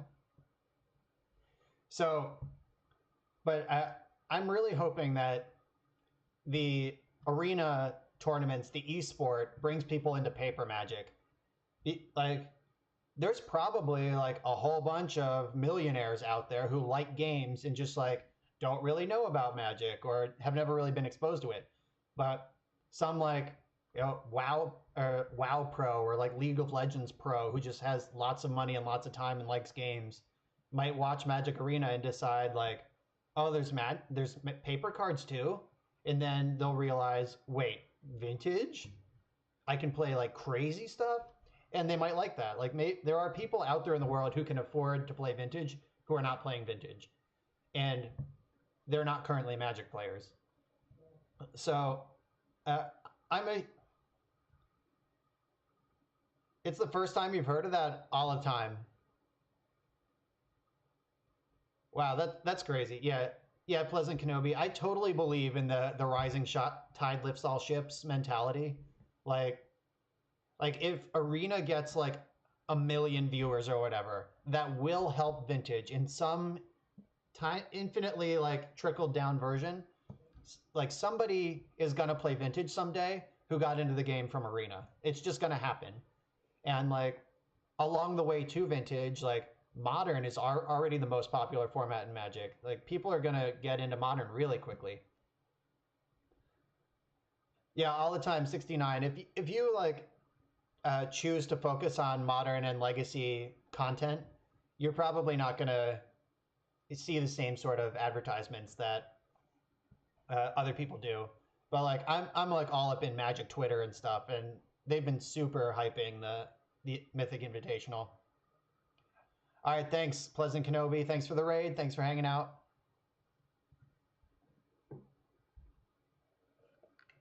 Yeah, Johnny H in the chat. Like, yeah, he just said he picked up paper Magic for the first time in 10 years because of Arena. My brother, like, he and I used to play in the mid 90s. Like, he would borrow my cards and we'd play, but he never really got into Magic the way I did. But, like, over Christmas this year, he was just like, are you playing Arena? And I was like, yeah. He's like, yeah, me too. Like, completely, like, just, there's an accessible Magic product for people who don't want to live the Magic life and, like, drink the Kool-Aid. So, it's a really exciting time to be a wizard. Yeah, I am actually level 1. Justin encourages everyone to play Vintage on Magic Online. So a set of power on Magic Online is what, like $40, 50? Like it is not. It's totally approachable in a way that it's not in real life. Jonathan Head Games, thanks for the follow. Yeah, there's the price of Mox Sapphire in real life, and then E-price Mox Sapphire is 4 tickets. Mox Sapphire is $2,500 in real life and $4 on Magic Online. So if you're thinking about Vintage, if you've ever looked at it and thought like, I might like that, You could buy into Vintage and Legacy on Magic Online for cheaper than a standard deck in paper. Like, and it's not particularly close. Oh, we got a match. We're live. So if you've never seen Vintage before, it's time. Oh God, we're paired against Karatidom again. Well, Karatidom is here to farm us. Farm our victory points.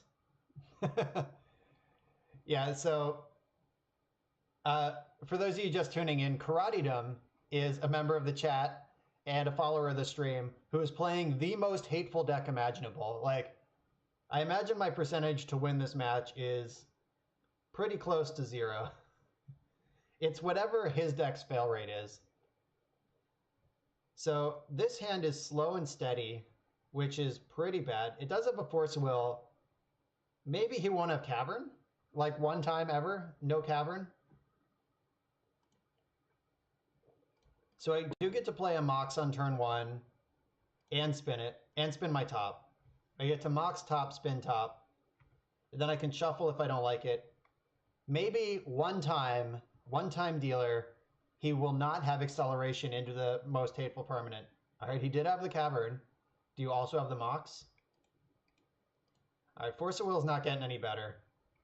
This is how you cut them off when they have Cavern. Can't let that happen. Oh, Jesus. What do you get for the man who has everything? I'm glad I don't have to shop for him at Christmas. And it's even this card. Like, the other Thalia wouldn't even be that bad. All right, so... Boom, boom, boom. I'm going to put those back as such. So I can tinker for Blightsteel next turn. Oh, yes, I can. Okay. So I can tinker for Blightsteel next turn unless he plays a Thalia or a Revoker. Like, if he can spear me somehow, I'm still dead. All right. Now I'm still dead. So this is like the fun of Vintage, though. So my opponent is playing a white creature deck, and I'm playing all of the most broken spells in Magic's history, and he's going to crush me. So I think I need to Vampiric Tutor for Ancestral Recall to try to... Oh, the Glow Rider wasn't in play yet. I didn't have to float an extra mana there, but I guess I get the top. All right, I'm going to draw Blightsteel Colossus. I can't wait for that. So the beats continue. Let's hope there's a land, third card down here. And there's not. There is a repeal, though, so I could repeal one of these cards and win somehow. Maybe his Crypt will kill him. All right, we got 3. We're on the board. Uh-oh. If this is Thought Not Seer, we're just dead. All right, Displacer's fine. Tinker's not even a live draw anymore because the Blightsteel's in my hand. Life is good. All right, I have to top in my upkeep. I got to hit my land drops. Academy is really good. I just have to hope he doesn't have another Wasteland. 1, 2, 3, 4, 5, 6, 7, 8. All right, he also can't deal even 1 damage to me. So, what's my best chance to win this game? Mana Crypt puts me dead to a coin flip, but it also makes Academy better next turn. I don't think I can do that. All right, I'm off that plan. Though I guess I can... No, I was going to say I can cast the Mana Crypt and just repeal it, but I can't actually do that because repeal would cost me my only blue. We're pretty dead, yeah. This matchup is close to unwinnable.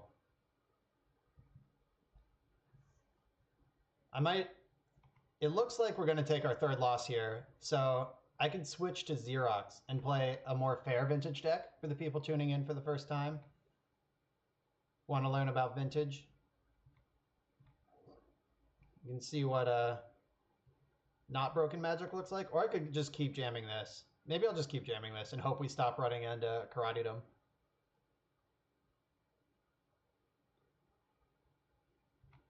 Yeah, Shops is unwinnable for Hate Bears, but PO is unlosable. So, alright, so I have no way to shuffle my deck, so we're dead. I guess maybe I could find some way to draw extra cards. Alright, so Mana Crypt. Voltaic Key. I can... So you can choose to play decks that are rock, paper, scissors, but that's not necessarily always true.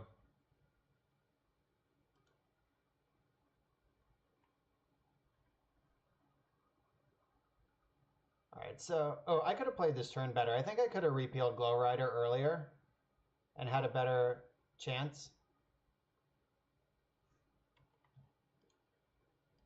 Alright, so I'm gonna tap my top to draw 2 cards.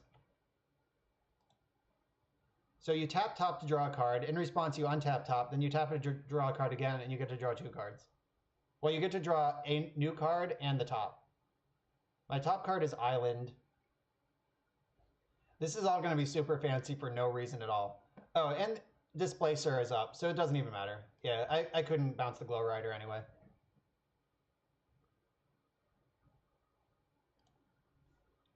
Yeah, yeah, you definitely have game against PO with Shops. Like, that is certainly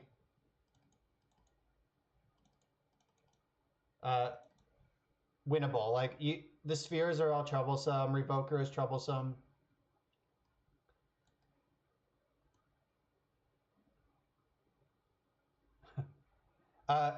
Yeah,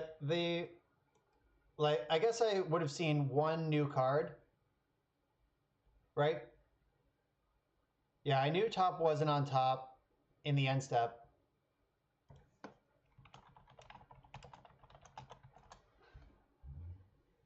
Yeah, so Karatedom is apologizing profusely that I keep having to play against this deck.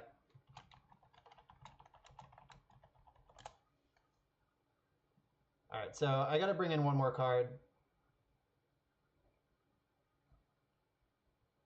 I don't know, maybe Merchant Scroll does come in, even though I'm not excited about it. Maybe Herx is better. It's just another Null Rod. Yeah, you're right. I mean, the thing I didn't get anywhere. Like, if they didn't have Revoker mana up, or Displacer mana to save the Glow Rider, there might have been a chance. All right, this hand's not doing anything. Okay, so this hand looks sketchy, but might be insane. I'm going to keep it. Got to take these high-risk plays. Bottom the Ponder. I'm going to probe, hope to draw land. I can Black Lotus detutor for what? Come on, land. Oh, balance. All right, so they once again have turn 1 Thalia. So yeah, I might have to detutor for a land and then cast Time Walk and hope that that works. I could also Yogwill and then draw another card with Probe and then detutor for what I want. I might just have to do that, as unexciting as it is. Let's get another peek. All right, I got a Mox now. What does that do? 1, 2, 3, 4, 5, 6, 7. We don't need to look at this twice. All right, so black, black, black. D-tutor. I'll leave my 2 black floating. So if I get Academy, I can time walk, but does that even do anything? They have turn 1 Thalia. Maybe I just get Caracas. Ooh, can I balance their hand away? I guess I can, right? I can time walk into balance. How do I time walk into balance? Oh, I get Tundra, then time walk, then balance. But then I lose my land. But I guess that doesn't actually matter. All right, so we're going to go for the Mind Twist. I could get Pearl, yeah. But then they go down to 2 cards in hand. All right, I guess that's pretty good, though. They probably keep land Thalia and hope for the best. All right, yeah, I am going to get the Pearl. Good thought, chat. Mox Pearl.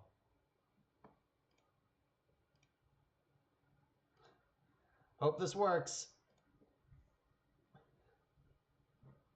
All right, so this is just a Mind Twist for 5, and then I have no backup plan. This is what you have to do against this deck, though. Like, I'm not going to win if they do anything else.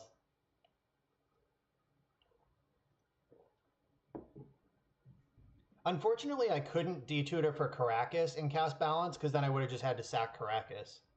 But that would have been great otherwise. All right, so Lavinia, Thalia, Mox Emerald, Displacer, and Temple are now in their graveyard. Their hand is Atakarwe Soul Ring. All right, so if I...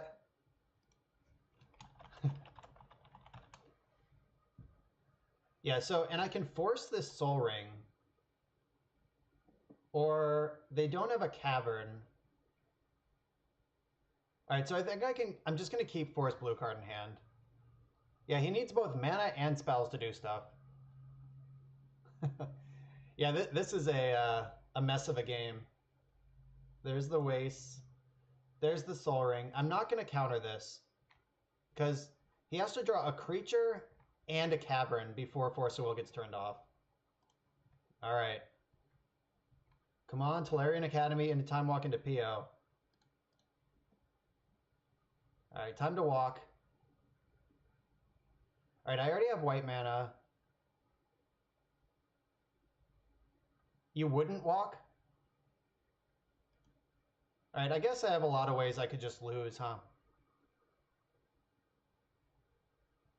I should have left that fetch land up if we're not walking. Though I'm the broken blue deck. But, like, when is it going to be better than draw a card? Like, I have so many cards in my deck where draw a card is Ancestral Recall or whatever. I guess when it forces Thalia, okay, all right. Yeah, if he draws Lavinia, I'd feel bad for drawing a card. All right, I'll just hold it. Haha, we were all right. Everyone's a winner.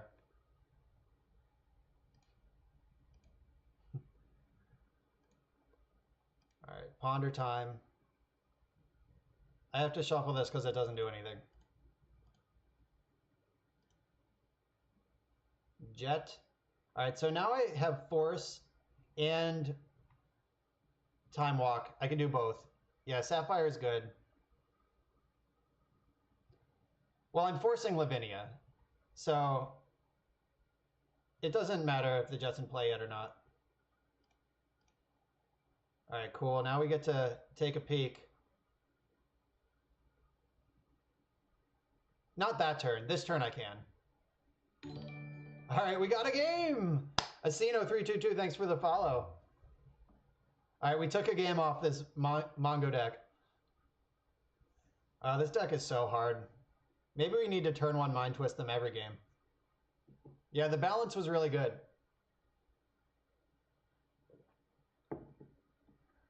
All right, so I don't think my sideboard plan changes. You just took balance out of your board? Yeah, I would not play balance at like Eternal Weekend if Eternal Weekend was tomorrow. But I think on Magic Online, there's so many people playing these goofy Hate Legends decks, these Lavinia decks, that I want a Plague Wind. All right, off we go again.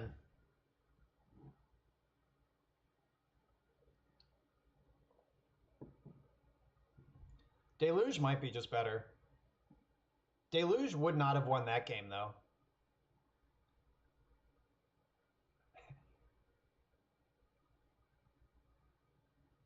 Yeah, Jay Snyder, that would have been pretty good. Though I think I needed the probe to get to the point where I was casting balance.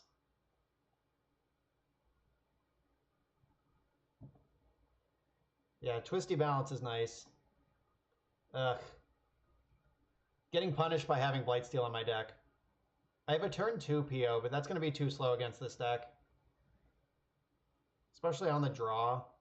And if I Force of Will, it loses my only action spell, and I'm already on 6 because of Blightsteel. I'm going to ship this. Alright, this hand's a lot better. It still gets bricked super hard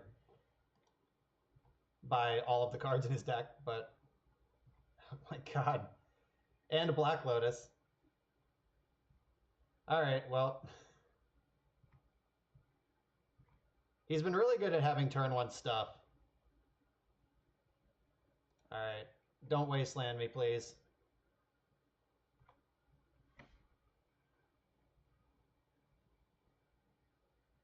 Thorn of Amethyst. Alright, so the beatdowns have begun. This game is not quite rip. So I have some choices here.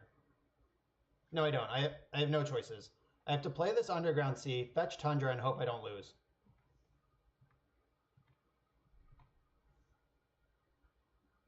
Alright. Thought-Knot Seer is not even the worst. Reality Smashers is pretty much the worst. So I'm taking 8, 9. I have to win next turn?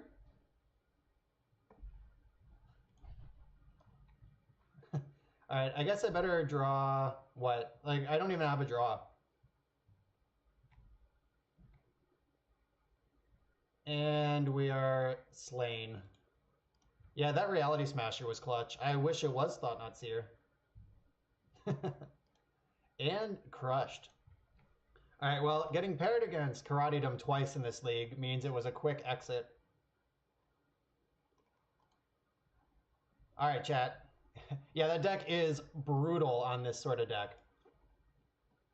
Alright, so I also have this Xerox deck we could play. Or we could just keep running PO. What do we want to see, chat? We want to see some fair magic, or do we want to just keep shoving Paradoxical Outcome onto this deck? You all weigh in. I'll be right back.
All right, I'm back. I am not loading up shops, chat. You will never, ever see me load up shops.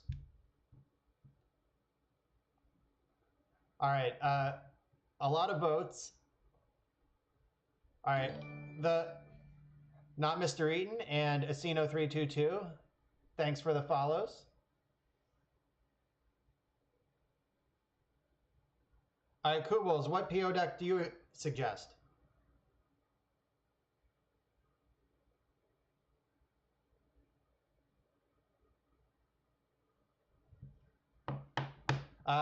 I do like other PO decks. I could switch over to PO Storm. I do like storming quite a bit.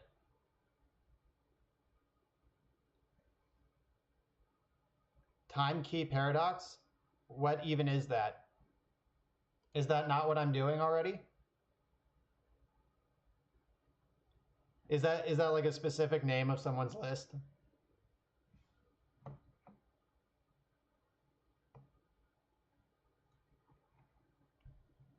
So I could switch back over to storming. All right, here's the list I've been sent. What's going on here? Oh, Tezzeret. All right, that is very different.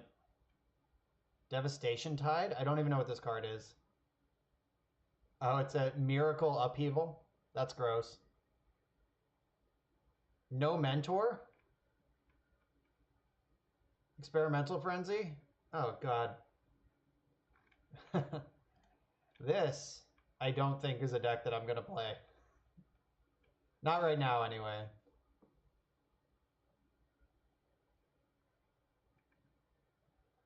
Yeah, this is a mess. What is this Wheel of Fortune doing? Is Tendrils of Agony in this deck? Nope. Yeah, none of this makes sense. I'm off it. So we could storm though. The Tendrils version plays very different. Yeah, I mean, I'm not like trying to shit all over the deck aggressively. Just saying. Why would we dilute this perfectly beautiful deck?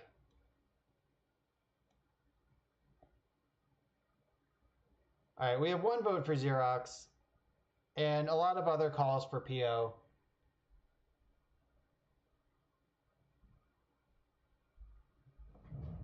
Yeah, the Tendrils version has some more dead cards. All right, 2 for Xerox. More PO. All right, the tiebreaker is me, and I like PO. All right, people are voting for PO.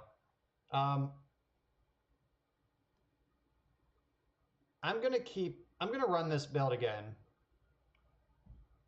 So let's just get back in with the same pile. Anything but Xerox has been called. All right, if you feel that strongly about it, let's get back in with PO, same list. It performs well when we don't play against Karatidom.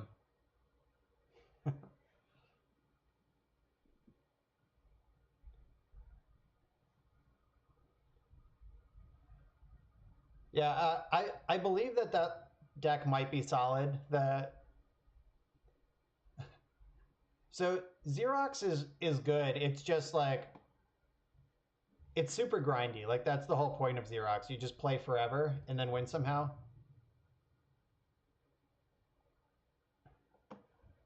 All right, King Dingaling. Let's play against this person. They're currently 4-0. Let's ruin their 5-0. Unfortunately, my hand's unkeepable. This hand's fine.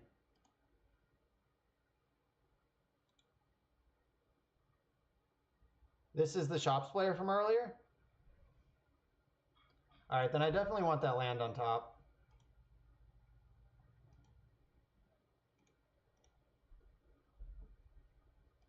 All right, so I'll deploy all this mana. And then next turn, I can cast Mentor and Ponder. Yeah, Shops was... The chat warned me, told me they were Shops. You were right. All right, we got past that. Arcbound Ravagers, cool. What's the BS? So the last card Shops plays any given turn is their most scary card. That's how Shops functions. All right, so well, they know that I'm PO, and all my best draws are artifacts. So I don't hate this out of them. And if they played it on one, then they couldn't play these two creatures. I don't know. I don't think it's indefensible. So, unfortunately, I have to get Tundra here. Hopefully, I can ponder into black mana to go with this Night's Whisper. Or drawing like Key right now would be great. It would turn on my Opal, and also it's castable.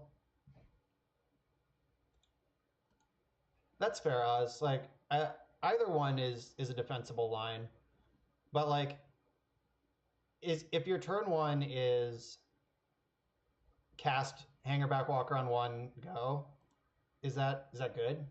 Doesn't seem good. Ooh, okay. This is sweet. Top,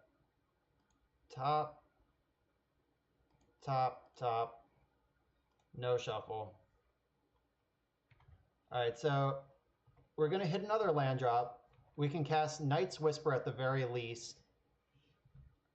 And we might be able to Merchant Scroll for Ancestral Recall if they don't play a Sphere.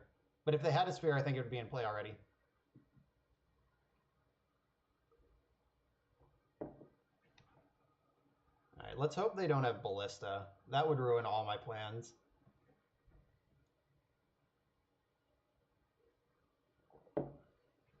This looks like a Metamorph. Yeah, all right. They're going to get their own Mentor? All right, they're going to get another Ravager. Okay. That's fair. And a Sphere. All right, Sphere slows us down a little bit. We're going to have to cast Night's Whisper this turn instead of Ancestral Recall. We're going to slowly take a bunch of damage from this Mana Vault too, because I'm a long way away from untapping it.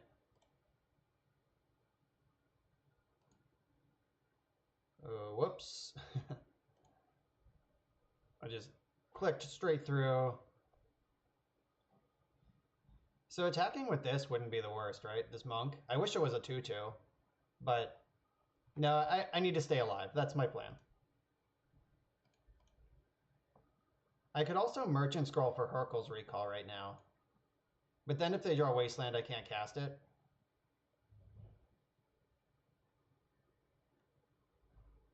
Maybe that's better. Or I scroll this turn for Ancestral next turn. I think that actually is better. Since my zeros are cut off, I'm not in a rush to draw cards right now when I don't have a land drop.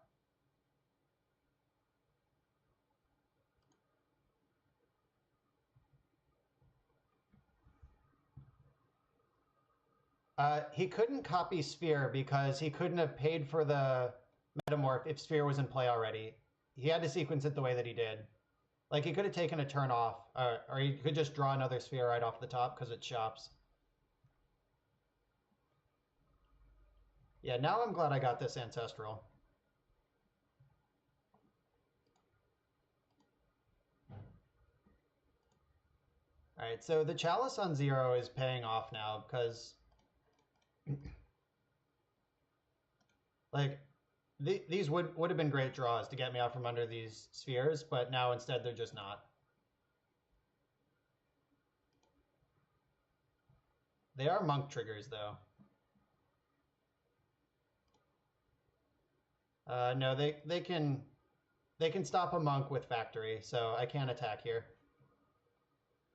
What's up, Chadamon? Is that a Digimon? Or is that just something else? I always appreciated how Digimon had the word Mon in their names, so you knew what they were. Alright, another Ravager. Okay. There's seriously diminishing returns on Ravagers, especially when you're facing down a Mentor.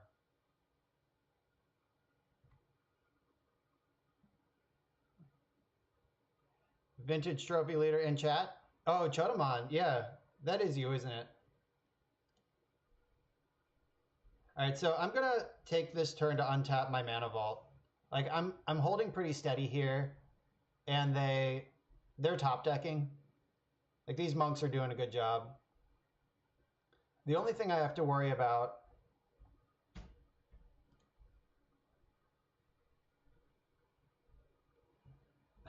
yeah, what is a trophy?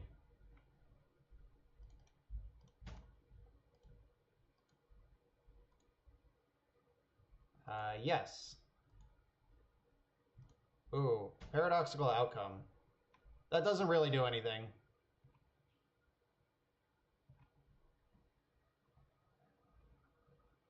I've had some good results with PO, I think it's fair to say. So the thing I need to pay attention to is how big this hangerback walker could get. Like, they could spew a bunch of Thopters into the sky at any point with these Ravagers. Like 1, 2, 3, 4, 5, 6, 7, 8, 9, 10, 11, 12. They could just put 12 points of flying into play. Yuck. All right. So if nothing else changes on this board, they're going to win pretty easily. I need to find my Hercules recall. I can still cast Night's Whisper, though. Let's hope they don't realize I'm dead if I do. Ooh, Time Vault is a magic card.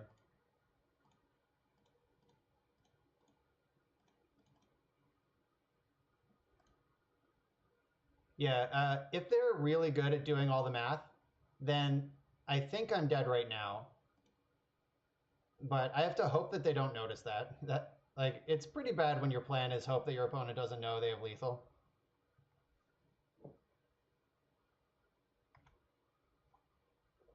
All right, let's see. Are they going to start sacking things? That's not the thing I would have sacked. But maybe it's the same. So they get to attack for 4, 5, 6, 7, 8, 9, 10, 11, 12, 13, 14. Oh, yeah. Yeah, they definitely had lethal, and it appears that they knew that.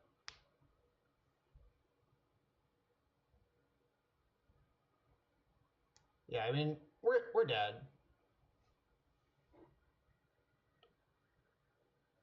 Yeah, this Chalice on 0, even though they were on the draw, it still shut down the play. Like, that's what we were talking about earlier, that against PO, on the draw, Chalice on 0 is still just real good. All right, let's see how deep they want to go. They should just kill me. Like, there's no reason not to. They did draw 3 spheres in a row, though. Like, they were hellbent and drew sphere on consecutive turns. We were doing all right up to that point.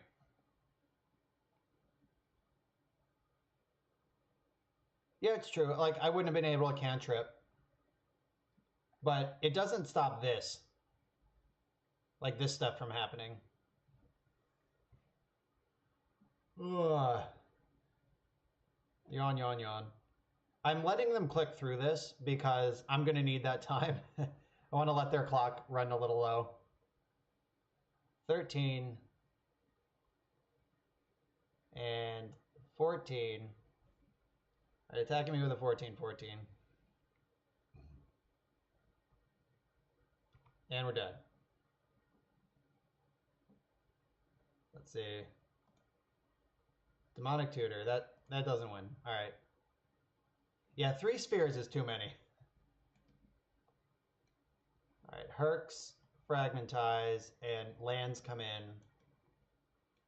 Basically everything that costs 2 and doesn't win the game comes out. And Flusterstorm. One of the tops can go out, and Dig Through Time can go.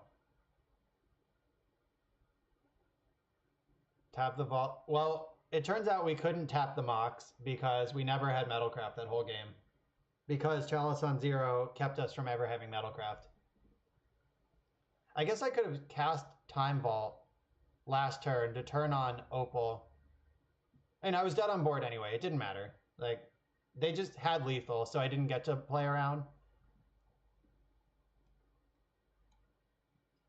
Alright, so the rest of these cards are fine. Let's do it. Let's beat this guy.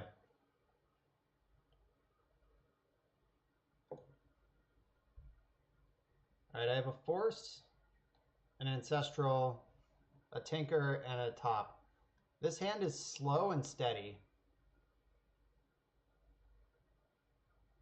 We've seen Metamorphs out of him. I'm going to keep this. I probably wouldn't on the draw, but on the play I'm going for it. If I have to force anything, I'm going to pitch this Snapcaster to do it.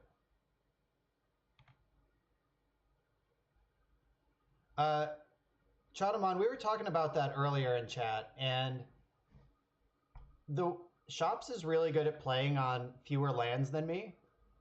And also, I'm scared of their non-creature permanents, not their creatures. So I just don't think the balance is worth the additional slots. Whoa, what's going on here? Oh, Null Rod's going on here. Maybe I shouldn't have forced that, because I could still Herc it. Yeah, they empty their hand, and they play the game, like all of their lands tap for 2 or 3.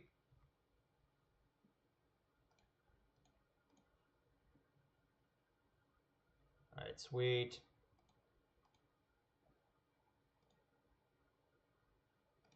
Alright, so I can Herc them and cast Tinker next turn. Wait, I can Tinker right now.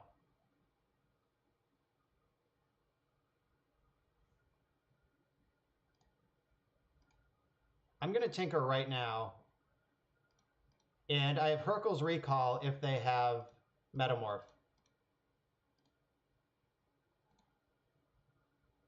Balance is good against the creature decks, like the Humans and Lavinia and Eldrazi.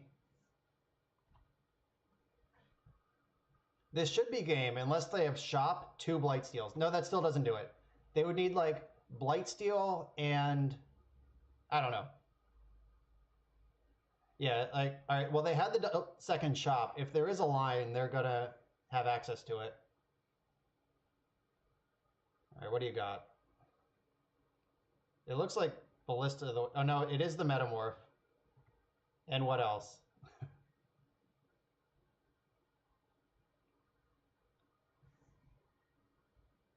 All right, so Sphere doesn't matter. Revoker doesn't matter. All right, unless they have, like, Mox Sphere now, then we're still good. All right, we got him, team. Yeah, Metamorph doesn't do it because we have the Hercs. They probably think that was a good turn. So the question is, do I attack first? Let them think they're going to win? Nah, I'm not going to. I'm going to save us both some time. Get out of here. All right.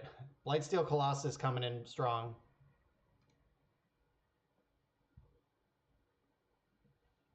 Yeah, that plan's not going to get any better.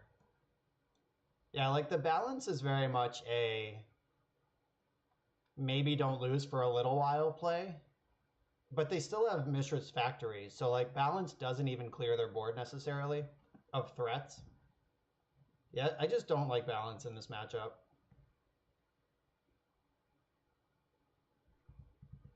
Yeah, balance is for the Eldrazi's and the Lavinias and the Thalias. All right, we got a Force, a Herx, and a Tinker again. Yeah, survival, it's pretty good. Anyone trying to win with creatures that don't also have a bunch of hateful permanents? Sphere of Resistance. Can I beat this? Probably not.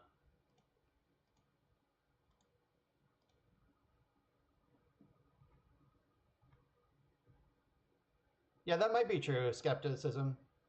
Skeptimism? Skeptimist. All right, I got there eventually. All right, so I'm going to play out Basic Island and my Mox.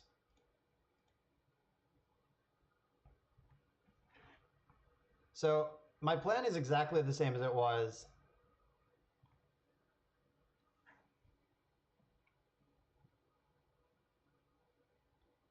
Last game. So I'm going to try to blight steal them. 3-ball, huh? You know what costs 3? Take her. I'm going to brainstorm in response, though. Like, it's now or never.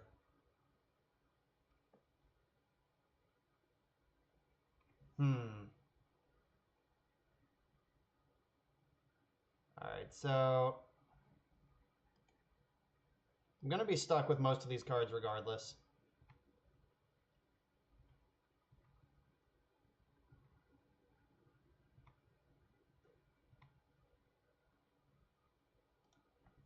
Alright, so now the question, like I have to just jam, right?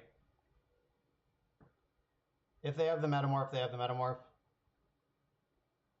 Like, so I can jam Tinker, but then I'm off 3 mana, and I'm stuck under 3-ball. But if they don't have exactly Phyrexian Metamorph, I win. Yeah, it's vintage. We're here to jam. Always jam. So I say this a lot on stream, but I am more conservative than most vintage players and more aggressive than most legacy players. And that seems to just be my place in life. All right, so if they don't have Metamorph, they lose. If they do have Metamorph, we can draw a land and win. All right, if they have Strip Mine Metamorph, then we just have no plan. Bummer. Oh, okay, good, good, good, good. They took damage when they cast their spell. I don't know, like, I think it's pretty normal for vintage players to be hyper aggressive because all the cards are so good. Like, just shove them into play, see who wins. RK Turbo, thanks for the follow. All right, so here we're seeing the difference between 3-ball and the other spheres. Like, I have a lot of mana in my hand, but I just can't cast it. The good news is, if they had Metamorph, they would have played it last turn, so they have to top deck it right now to not lose. Oh, Ancient Tomb that dealt poison would be horrendously broken. Though, I wish it was this card instead. All right, we did it. Defeated the king of the Dingalings. Right back into the queue. So, Kubals, there are a few cards in Vintage that Vintage would probably just be better about. Better without. And, like, Trinisphere is one of them. Brian Kelly argues that Monastery Mentor is one of them, too. It's possible Chalice of the Void is one of them. However, I think that ruins what Vintage is. Like, the point of Vintage is that no card is banned on power level reasons. Like, that is the stated purpose of the format. No card will be banned for power level reasons. So, like, if we start banning cards, then we're doing like Modern, where the ban list is there to curate the format that Wizards wants us to play, rather than like an organic format that is allowed to exist and grow on its own. And sometimes Trinisphere happens, sometimes Monastery Mentor happens, but like, that's what you sign up for. If you don't want to get Vintage, you should play Legacy.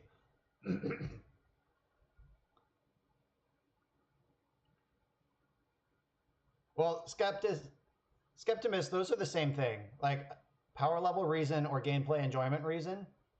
Like, cards become so powerful that enjoyment isn't there anymore. That's why they ban cards.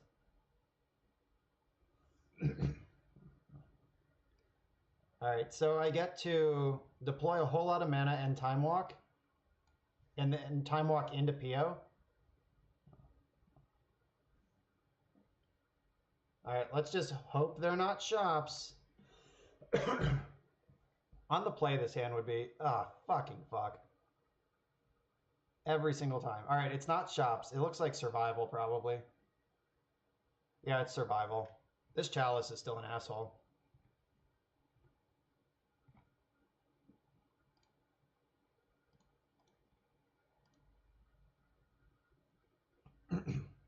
All All right, so I gotta get this top out of play, or this chalice.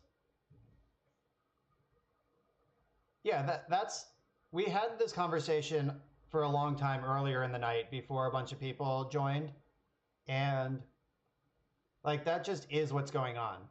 There is the camp that is happy to let vintage be an organic format where like good decks get to float to the top, bad decks go away, like, and diversity is the sign of a healthy metagame.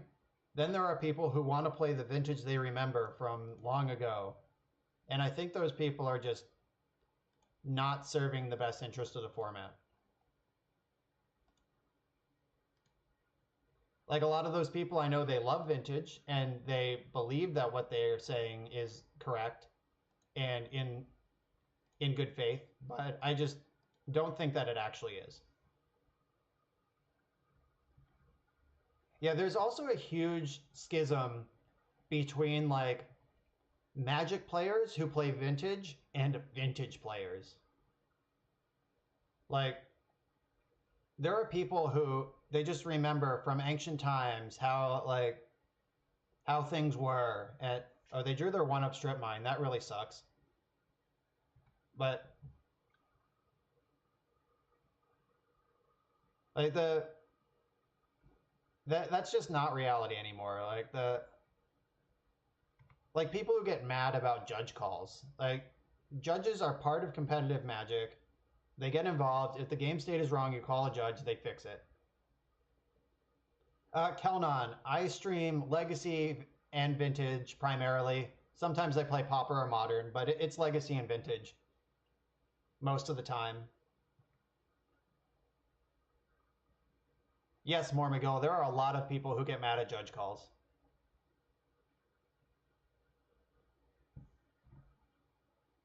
Like, there are a lot of people who believe that there's something sacred about Vintage, where like only the people who've been playing it since the late 90s have any right to have an opinion about what the format should be. And I think those people are just wrong. All right, so they're gonna search up a hollow one with this survival, and then I'm gonna take 8, and then I'm dead on board.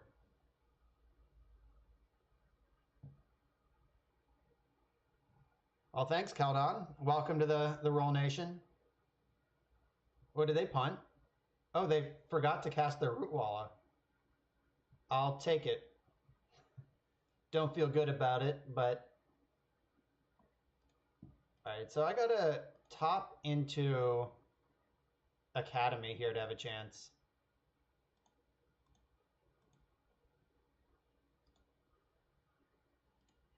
Yeah, them finding their 1-0 strip mine was a huge beating. Like, if I could have time walked that turn and then got something together for the future, might have been okay. But that was brutal. Yeah, that was lucky. I'm not too proud. I will admit when I'm lucky and take it when it works. Though, they get to put all 4 Vengefines into play, so 16, 20... I'm just dead on board anyway. Like, even with that mistake, I'm still just dead. Because Squee gets to start the chain over. I am actually level 1 in the chat. That's Justin. He streams a lot more Vintage than I do, so go follow him if you like Vintage.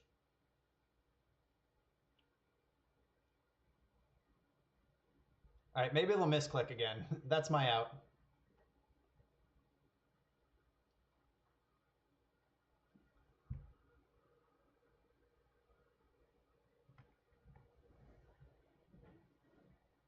Yeah, shout out to all the streamers, please. Share the Vintage love. All right, they put Wonder in their hand. They still haven't cast a creature this turn. I don't know, did they mess up their survival chain again? Like, unless they have another mana. Or no, they can discard Root Walla to get Hollow One, and then I just die. Alright. Triple Vengevine. This is quadruple Vengevine. Yeah, I am dead, even though they punted last turn. That strip mine and the chalice, they drew a lot of really important one-ups to kill me this game. All right. 4, 8, 12, 16, 18. Or no, 20. 16 plus 4 is not 18. Yeah, balance is coming in. Since we were just talking about it, this is a matchup where I want balance. I want balance and fragmentize and Grafdigger's Cage. No, I want Tormod's Crypt, not Cage.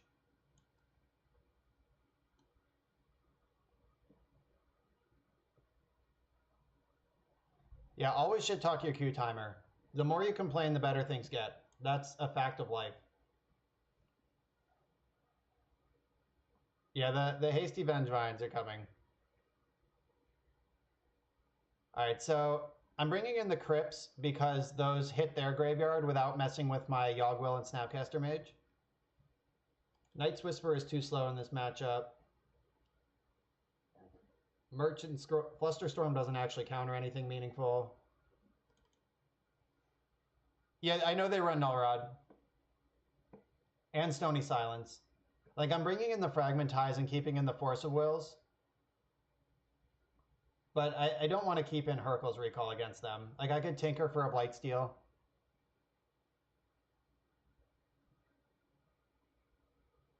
What's up, Larry? Yeah, the islands are for the decks that just take you off mana.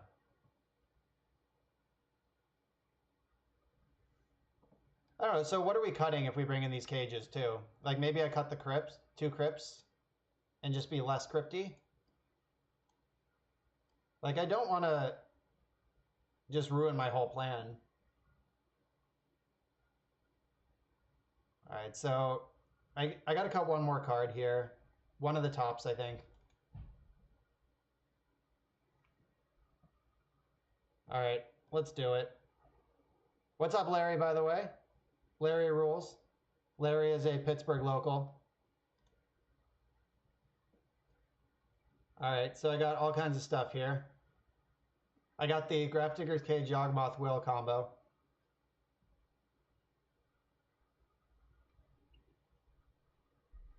You're not a fan of either? You don't like any of the graveyard hate? That's reasonable. Like, I don't disagree with the thing you said. All right, I'm going to keep this. That's fair. Like, that's totally reasonable. In game 3, I'll do it that way.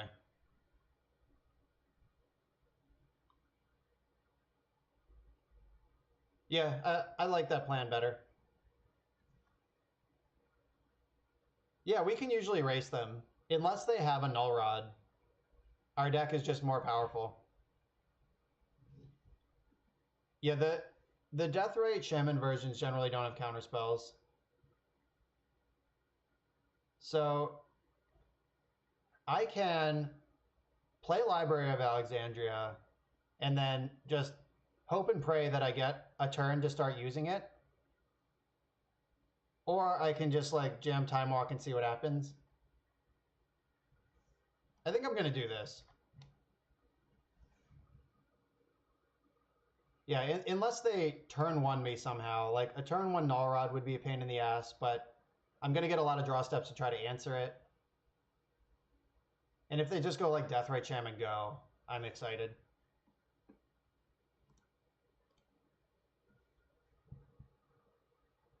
I also like the Bant survival list better.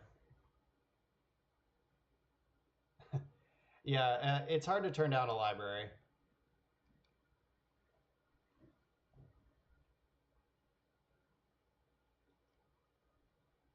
All right, my opponent is deciding. Yeah, survival is really, really powerful and good. I like it a lot in Vintage. All right, we're going into the library. Take a look in a book. Maybe not. Oh, they're casting Ancestral Recall. All right, that's fine. I couldn't interact with it if I wanted to.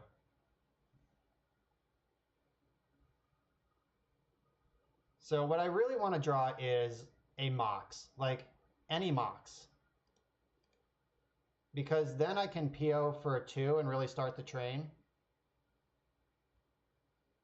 Okay, so here's the plan.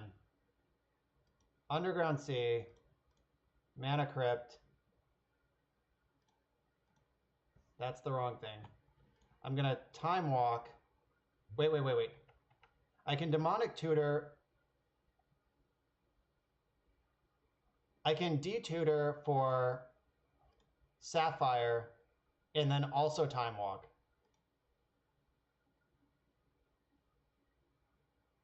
Yeah, that sounds better. Demonic Tutor for Sapphire, then Time Walk, and then we untap and do stuff. Yeah, then we untap Sapphire.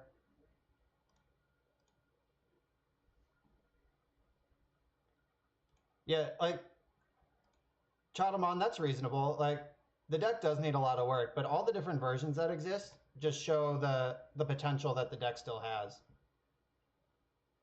Like I don't think that Survival's final form is close to being discovered.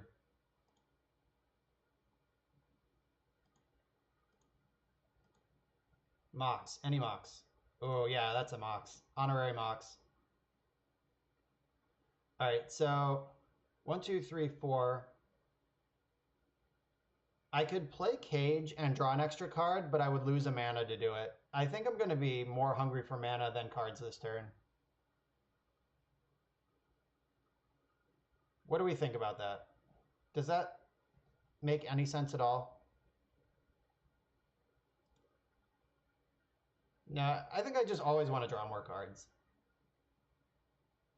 I still have my land drop.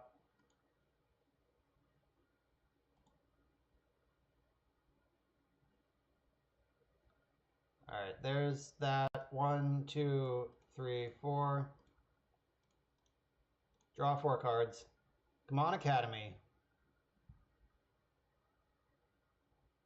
Come on, don't have Force of Will. All right, they didn't have it. All right, so now I have Yawgmoth's Will and Black Lotus.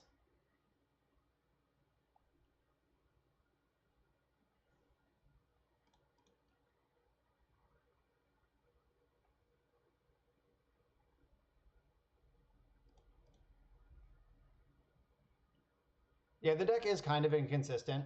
Like, it needs a Bizarre, Survival, or Ancestral Recall to keep a hand. Those are true facts.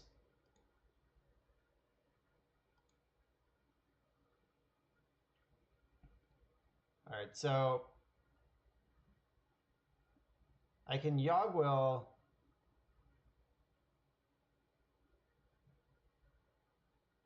Yawgwill for detutor.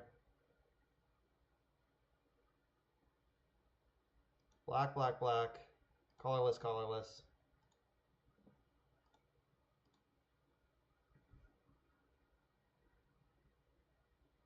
Yawgwill. Are they going to concede? Nope. All right. Then I can get Academy and PO for a million billion. I don't need to snap walk. I can just PO everything this turn.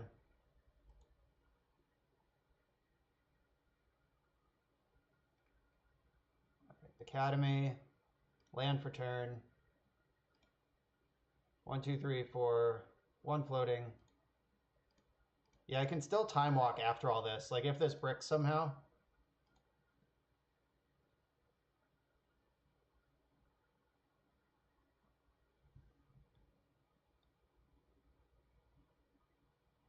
Yeah, you think the tutors make this deck worse? I mean, I didn't like the tutors for a long time, but they just change your matchups. All right, so we're just going to kill him.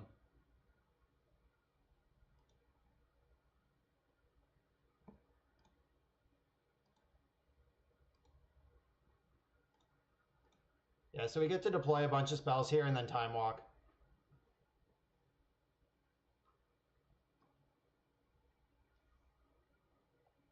I really like Survival's position against any other kind of fair deck. I just don't love it against combo decks. All right, so I'm going to take these cages out. Scrolls back in, and I'll bring in maybe Island. They do play Thalia.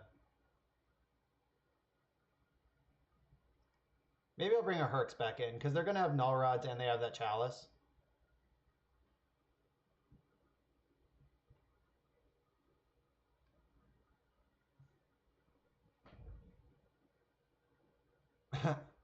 Yeah, main deck Leyline against Survival is pretty good. I am going to leave in the 2 Tormod scripts because they are artifacts. They're 0 mana artifacts. Like, the cage is probably pretty bad. Alright, this hand doesn't do anything.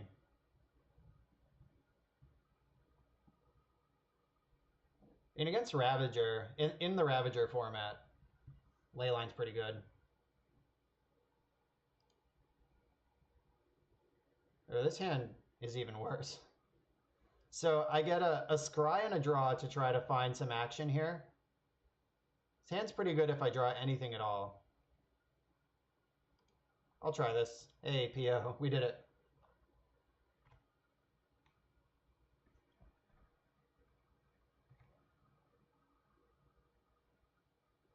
Yeah, Survival can beat a Leyline. It's just, oh god. Oh god. Well, there's that.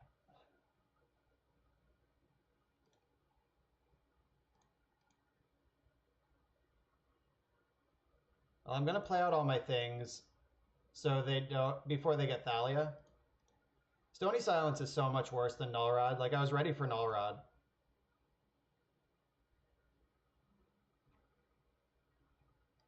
So now I need Fragmentize or Repeal.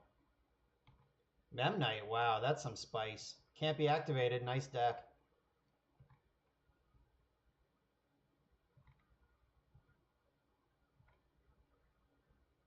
Alright, come on. I need Fragmentize or Repeal or Ancestral Recall. I would take an Ancestral Recall. Library is not what I wanted. Would I be in the library if I didn't play these out? 1, 2, 3, 4, 5, 6. Not quite. Alright.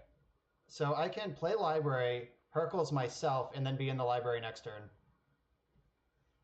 Yeah, the classic Memnite go.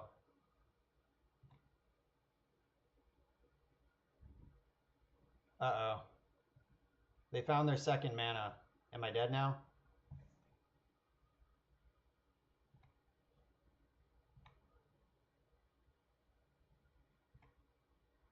All right, so I'll have 1, 2, 3, 4, 5, 6. So I won't quite be in the library yet.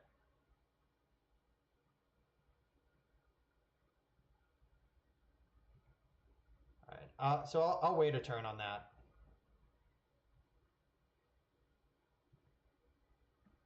All right, so I'll let them think I'm screwed. They're also screwed, clearly. Like, they don't have blue mana, you may have noticed. All right, so they're just cycling Hollow One now to look for action. One less Hollow One. Yeah, classic Vintage. So some Vintage games are blisteringly fast, some are crazy back and forth, and some, both players' decks are just full of air. All right, the second Stony Silence is a beating. So I'm going to need Mentor to win this game, and pretty soon.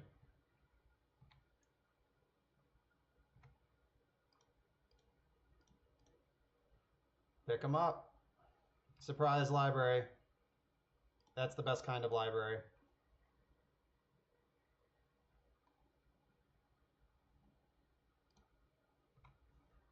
So next turn, PO will draw me a bunch of cards, even if I can't float mana and just go off. Yeah, we got 18 more turns. The race is on. Oh no, they're so lucky. Right off the top, strip mine. Whatever. I think if I draw Fragmentize now, it might have to point at Memnite. That's not true, because I have Snapcaster. It was a joke. I still want to draw Fragmentize. That's my best draw. Solarian Academy is pretty sweet. Alright, here they come again. Your strip mine's in the graveyard, so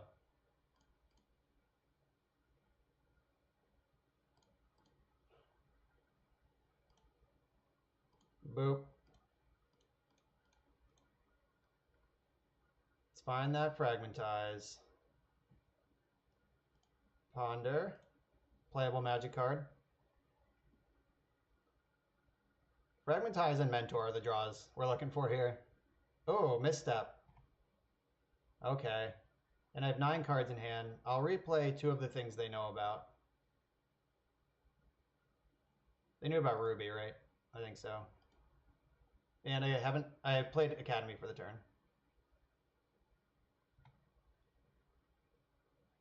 I guess I should play all these out in case of Thalia.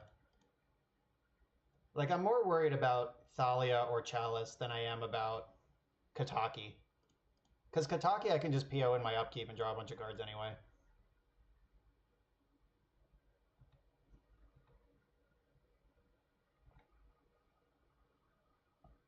Tinker's also still good here. Faithless Looting, God. That would be insane in this deck if you can find a way to cast it. Alright, the Memnite beats continue.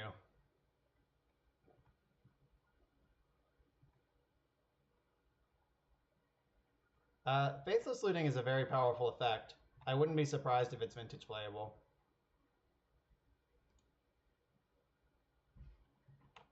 I'm going to fetch now before I draw all of my fetchable lands right now.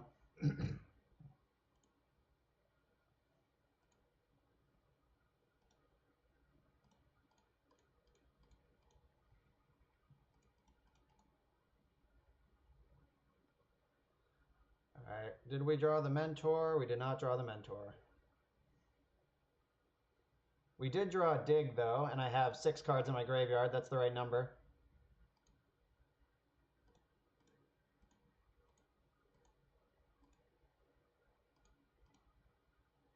Alright, come on, Mentor. Let's do it. Let's win this game. Alright, we got him. Alright, Mentor and Force of Will are going in my hand.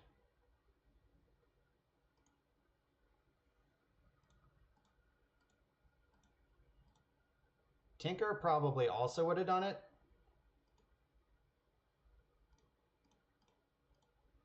But Force is going to lock it up. Off we go. Monastery Mentor, most powerful. Why would we do it on their end step? If we draw a Mentor, we win. Like, I have all these 0-cost artifacts I could just redeploy.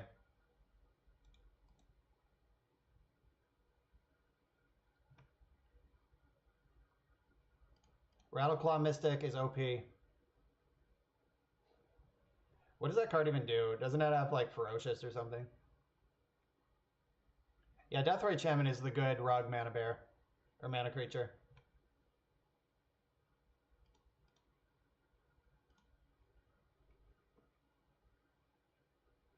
Alright, opponent, you can concede when you're ready over there. Unless they sideboard it in Tabernacle of the Veil. Like, I don't know what their plan is.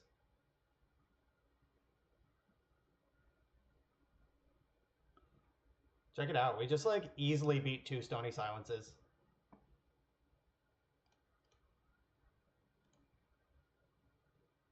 Yeah, I still have another land drop, Kubel.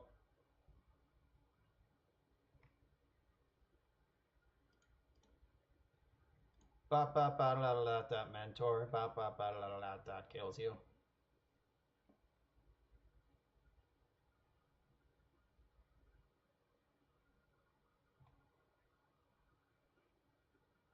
Lotusing out 3 Deathrite Shamans. Deathrite Shaman is really good.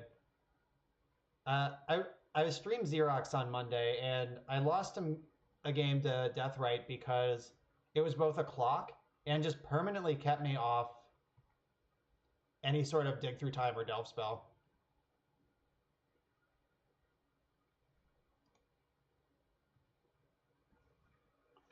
A little Rugrite Shaman.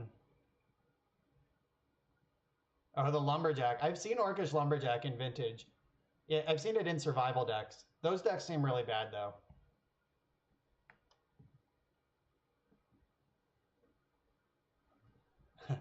Hardcast Rootwalla. That'll do it.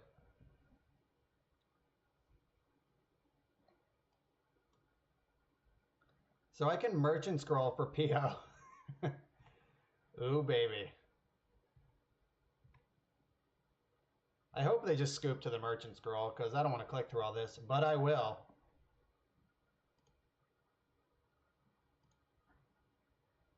Alright, I'm gonna cast Voltaic Key because it's free off Academy.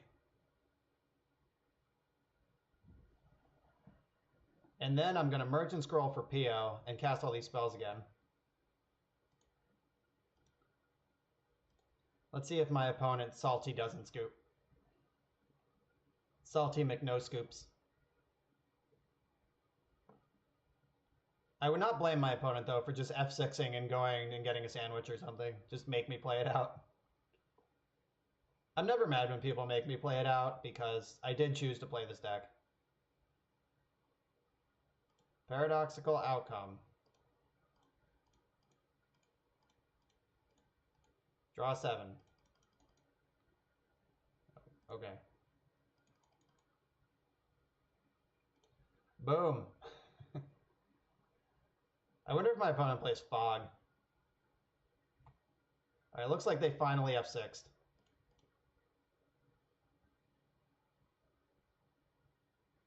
Okay, it conceded. Nice. Got another one.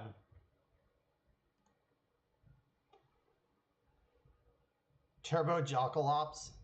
That sounds awful, Mason Waterhouse, but I'm glad you're having fun with it. Alright, I'm gonna refill my drink. I'll be right back.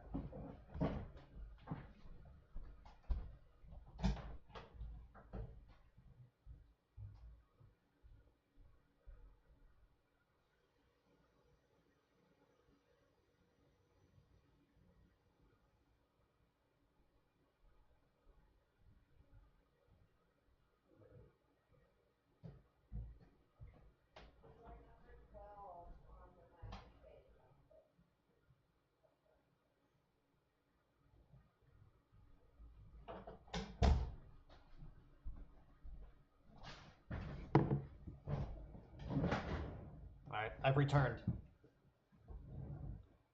Yeah, so that last match showcased the power of Monastery Mentor and the power of Paradoxical Outcome. Like, even if you're not comboing off through your whole deck in a single turn, it still drew me like, what, like 17 cards that game? At least. Found me the Mentor. Like, if my opponent had any real follow-up, I was in a ton of trouble. Like, if they had, like, turn 1 Stony, turn 2 Survival, like, I was never winning that game. However, if they were counting on Stony to win them the game, and it didn't.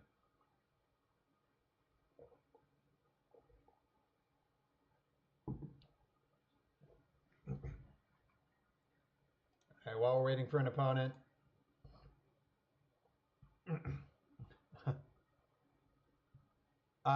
Like, awful to play against. And the synergy is perfect, though. Like, you don't care if you're sacrificing all your permanents to power out Jockalops, because it destroys all permanents anyway. So, it sounds like a well-designed deck. It sounds like a deck I would not play against twice in casual Magic. Like, if I was just hanging out with my friends and they were like, want to play Magic? And they were like, I have my Turbo Jockalops deck. I would say, no, thank you. Or I would just play a deck with counterspells in it.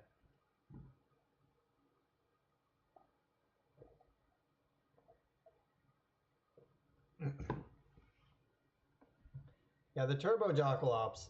I already found another opponent.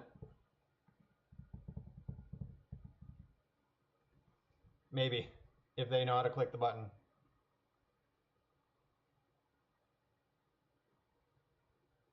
Oh, you also have Obliterate. Good, in case Jockalops isn't good enough. Come on, opponent. Don't let this run out. It took me 4 minutes to find you. And we're back in the queue. Oh well. League matchmaking failed. Story of my life. So this is the deck. Yeah, as we won. We used PO the hard way through Stony Silence to draw 4 cards and then draw 6 cards And then we cast Monastery Mentor and replayed all of the artifacts we had picked up into our hand. And then they died. Yeah, finding Mentor or Tinker would have won the game there, and we found both. Yeah, Monastery Mentor for the GG. MM for GG. That's my favorite alphabet. MMGG.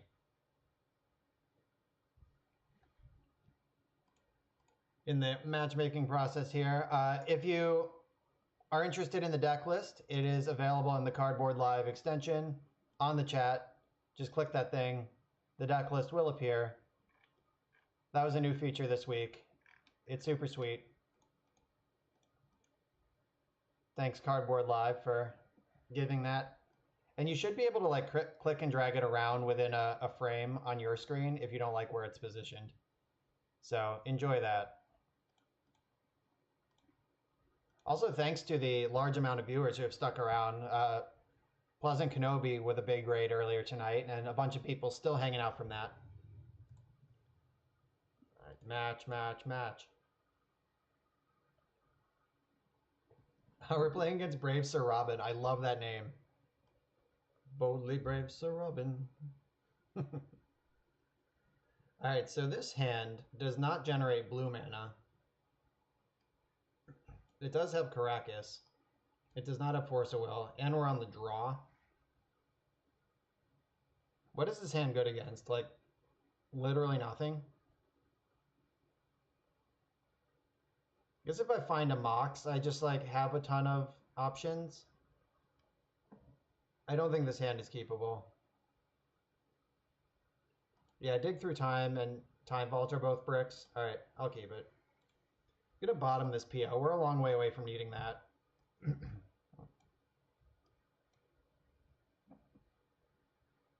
Volcanic Island. I hate volcanic islands. Those signal Xerox to me.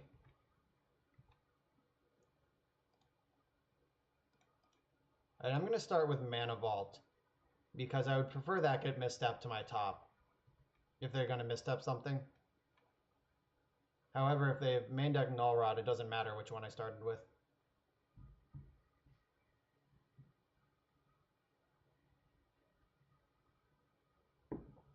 Alright, Ponder. Ponder is not Lavinia. When I saw the Tundra, I was like, uh-oh, it's Lavinia time. Good games, thanks for coming out. So I'm probably casting Demonic Tutor next turn. Unless I draw Ancestral Recall, then I'll just cast that. Red, red, red, blue. What is this? Dak Faden. Well, let's fight over that. Yep, and that's how Xerox works. Do-do-do-do-do-do. Are you stealing my Mana Vault? Have fun taking 1 damage every turn for the rest of the game. I have a win condition now. I wish I could redirect that damage to Dak, but that's not how any of this works. Alright, so I don't think I'm ready for Time Walk yet. I think I want a D-Tutor. Yeah, Dak is some nonsense. There's no other way to say that. So I probably want to get Ancestral Recall here. Though Dak is going to help them filter their hand. I could just get Mentor and hope I draw a land, but that's also not that great. Maybe I should have led on top. I don't know, this is tough. I guess Ancestral Recall is just the choice. It gets countered by Pyroblast, Misstep, and Snapcaster Mage. But we're going to kill him slowly with this Mana Vault.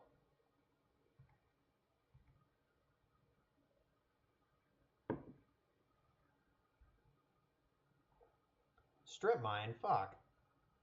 Yeah, they play one of those, and there it is. Alright, that's one less card in their hand, though. So,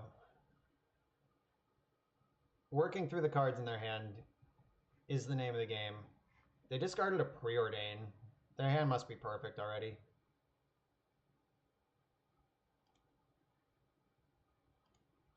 So I could cast this top, try to bait a misstep. Ah, fuck it, let's go. Counter me. Every single counter spell in Vintage hits this right now. Alright, yep, we're in trouble. Xerox is the matchup I like the least. The last, like, real matchup anyway. Like, if I play against some, like, super hater-rater, like Azorius Eldrazi deck like I played against earlier, this is the matchup that I like the least. Is this a treasure cruise or a gush? Or a dig? It's a gush. Alright. Turns out it didn't matter because they're all just horrendous.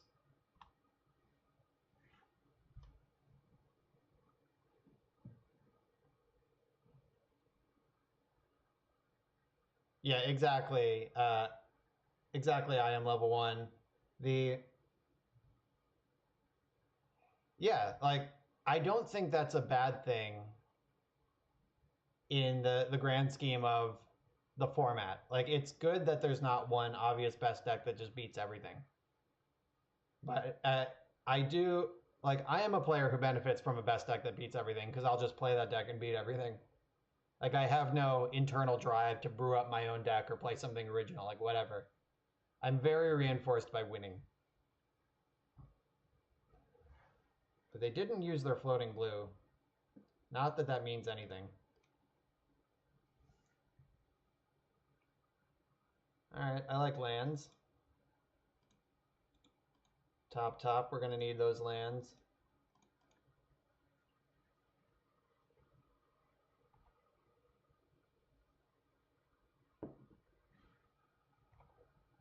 Alright, that Gush set him back pretty far from this Mana Vault, though. Maybe I actually will beat him out.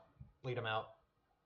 Yeah, Xerox has the fewest bad matchups, but also the fewest good matchups. Like, it's like a Jund deck, where, like, you just play the same game plan against every deck, and it's always fine. Like, Xerox is never gonna just, like, turn 1 anyone. But it also is pretty good at not getting turn 1'd.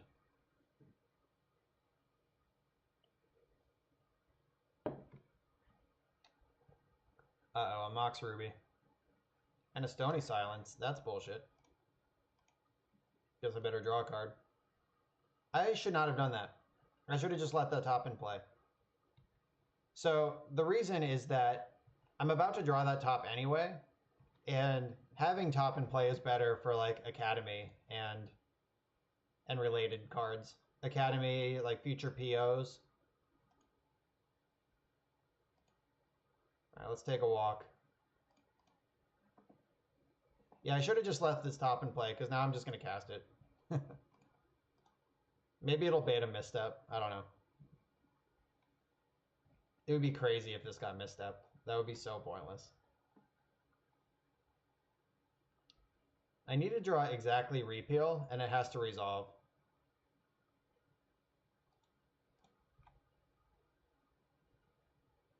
Though,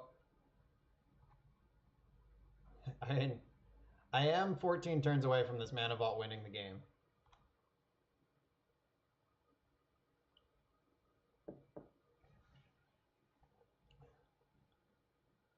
That's a good card. What do you think the chances are that they won't win in 14 turns? Pretty good? Or maybe they'll deck themselves. That's my backup plan.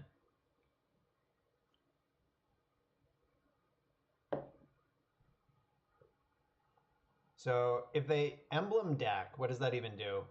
They could like Pyroblast some of my lands to untap Mana Vault and then they win?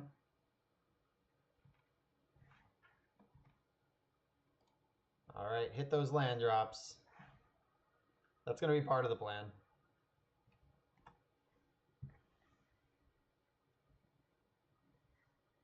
Alright, next turn they can untap Vault. Oh, it's a 12-turn clock now. That fetch land was tight.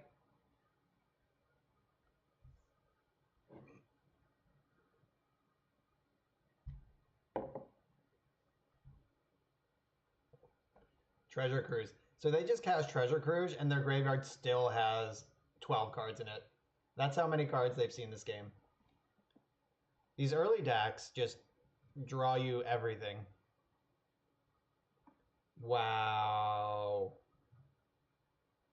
Look out. Their deck has Palace Jailer in it. That's serious technology.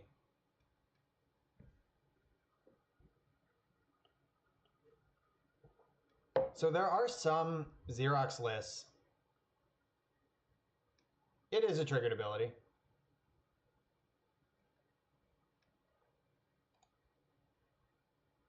Yes, Mana Vault is a triggered ability, but they need 4 mana sources in play to do it. Alright, how would you like to counter this, opponent? Name the ways. Yeah, game 1 Stony. Alright, now it's an 11 turn clock. We're getting there.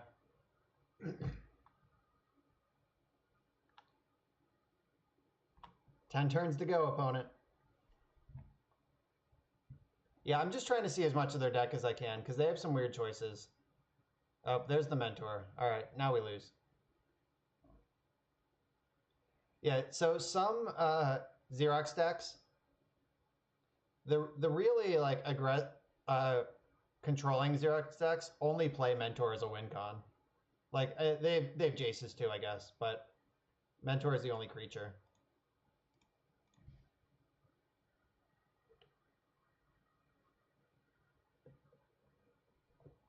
All right, they let me have this. They're being generous. And I'm gonna get the repeal. I'm gonna pass the turn. And next turn, their million cards in hand are not going to be able to counter repeal, and then I win. That's the plan. They could just steal my Sensei's top with Dak, just to get ahead of all this.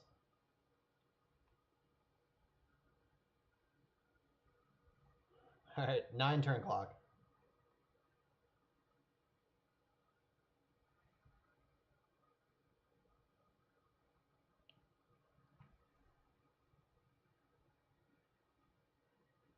Yeah, I'm trying to figure out what planeswalkers they have. Like, do they have Big Jace? Do they have Jace Vryn's Prodigy? What do they have in their deck and in their life? Dig Through Time just resolved. Still 14 cards in the graveyard.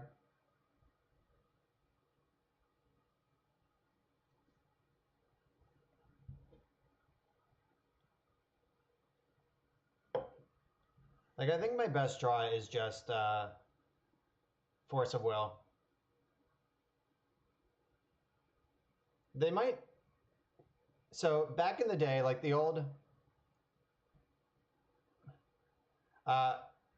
Tendrils is not in this list, Scavenging Booze. This is the non-Tendrils version. Sorry. Yeah, like, the natural Tendrils through Stony Silence, though, is a real line that this deck has, or the Storm build has, anyway.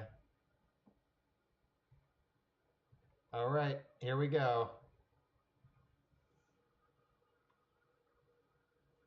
All right, you're at 7.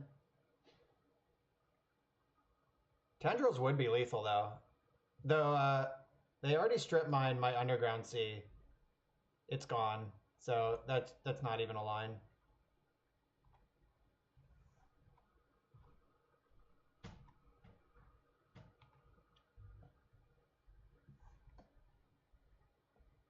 Lightning Bolt. All right, that's lethal. Let's repeal this thing now. See how we would have done. They can just recast it. I'm just doing this so I can F6. And maybe they'll think I'm dumb for next game. All right, they had Flusterstorm anyway. All right, they're gonna have to figure out how to stack this Flusterstorm.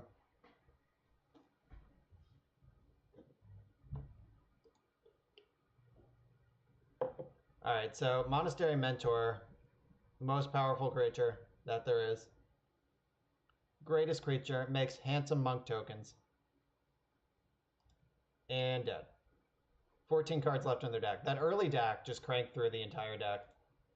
And the main deck Stony was some nonsense. Alright, so Balance and Fragmentize are coming in. Blightsteel and Tinker go out. Getting Tinker countered is awful because it's a 2-for-1, and getting Blightsteel stolen by deck is even more awful because you're dead. Alright, so Herx is not great. You'd only want this for Null Rod, and they showed me they have Stony. And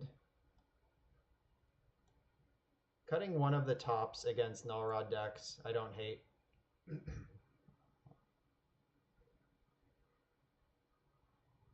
Alright, let's go. Time to bash.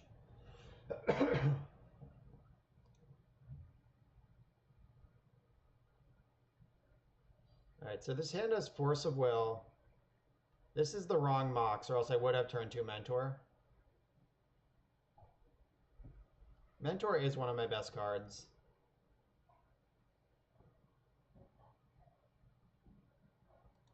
I think I'm going to keep this. And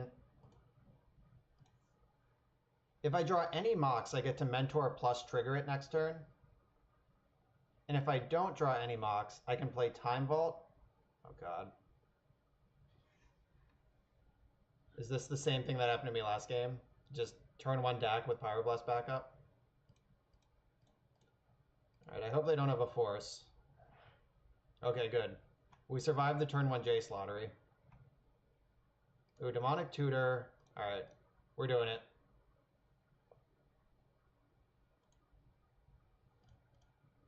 Demonic Tutor for Black Lotus, cast Mentor.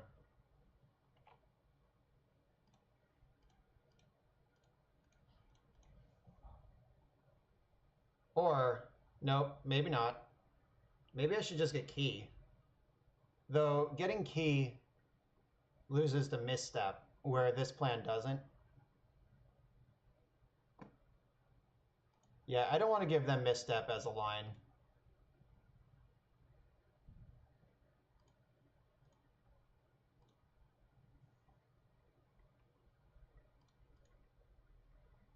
And I couldn't even activate the Key this turn, so like I'd have to dodge Ancient Grudge and Stony Silence and whatever else they might have, and Misstep.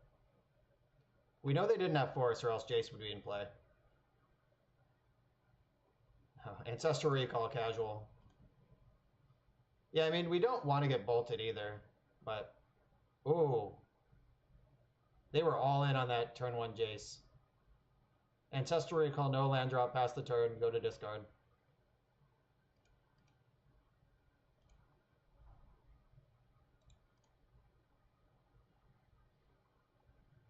Alright, and this Time Vault will activate Mox Opal. So now Bolt's not that bad, because we have 3 other prowess threats.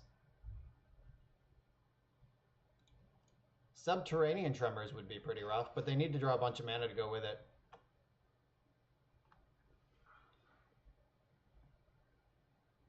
Alright, another Ancestral Recall.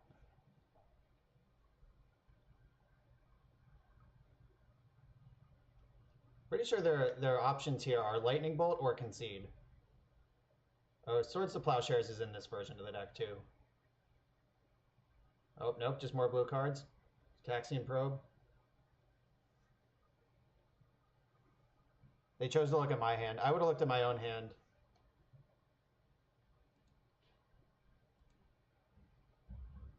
That should lock it up. Now if they want to cast any spells, I get to draw cards. And it's also just lethal. 3, 4, 5, 6, 7, 8, 9. Oh, it's not just lethal. JK. I'm incapable of math. Alright. Monastery Mentor went the distance. Any new province? Thanks for the host. Thanks for coming to hang out. Yeah, math is for blockers. Just turn your creatures sideways. Go, go, go.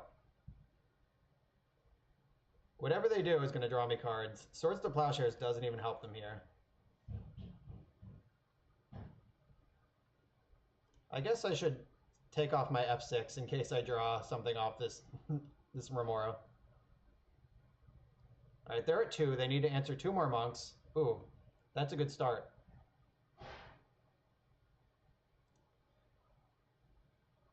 All right, they're going to need a land or a mox. I hope it's a mox if they have anything, because then I get to draw a card. This would be pretty sweet if they thread this needle, though. I'd be impressed.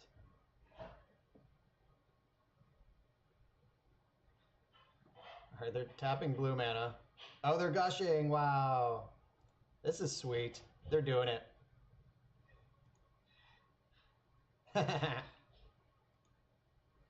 The bad news is they probably have mental misstep at this point.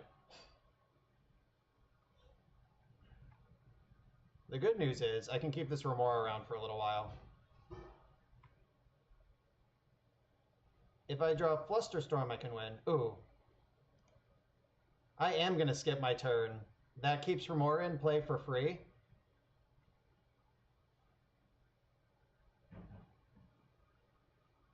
Yeah, that was a pretty sweet line. I did have the key, but I want to draw more cards and try to be able to play around mental misstep. They have 7 cards in their hand. Uh-oh.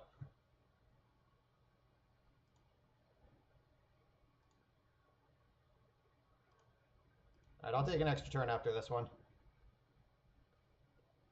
It's cool, we got Hercules.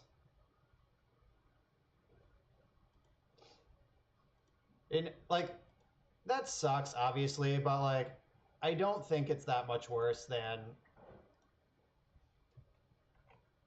just shoving into mental misstep. Though maybe that's wrong. Maybe I'm just supposed to shove. It's hard to be sure. Magic is hard.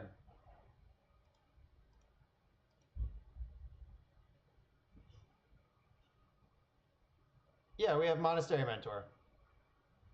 All right, that just resolved really quickly, like they were F6. That was weird. So I could go for a repeal. I can put repeal on top. No, Mentor is still in my deck. Right? Oh no, Mentor was exiled. I have Snapcaster Mage to win with. But I do have to assemble Vault Key. Yeah, okay. Good observation. I forgot Mentor was gone. Alright, so I think I have to get Hercules Recall. Did I leave one in the deck or did I take those out?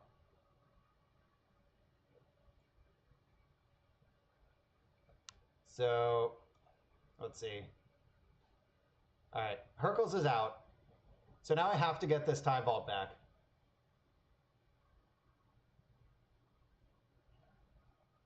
So, I think I'm supposed to get Repeal.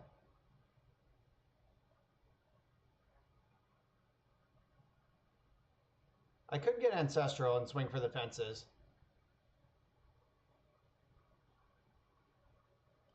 I think I like that.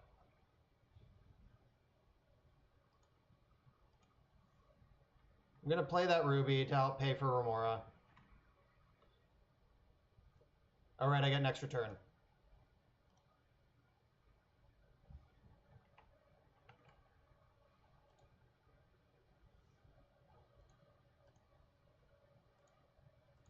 All right, so Ancestral will at least draw me 1 card if they counter it. Okay, they were just straight up F6'd.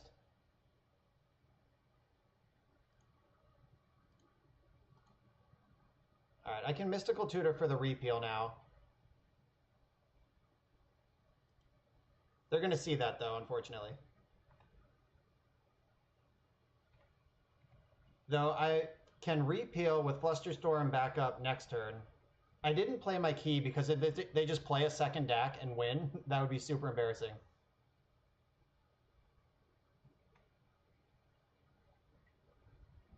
They're also at 2.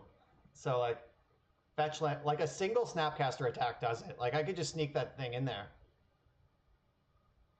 Maybe I needed to Vamp Tutor for Snapcaster.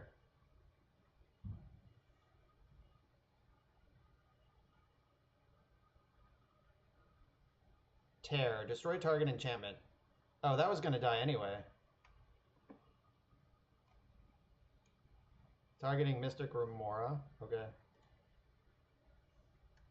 I would like to draw a card.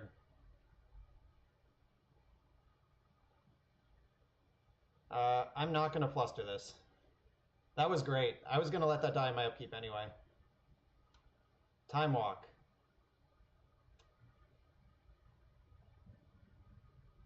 I am going to fluster this. Am I going to fluster this? What happens if they get another turn? No, that's fine. They can have another turn.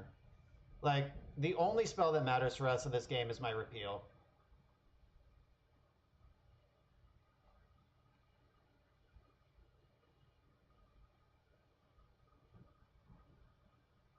Snapcaster Mage. Okay. Are they going to Time Walk again? Alright, I think this is still fine. Like, my plan is still to repeal my way through this. Like, all they did was put a 2-1 into play and DAC here. Yeah, that was not the scariest Time Walk I've seen. Oh, they just discarded Force of Will Mental Misstep. What are they doing? Like, what's in their hand that they discarded these counterspells?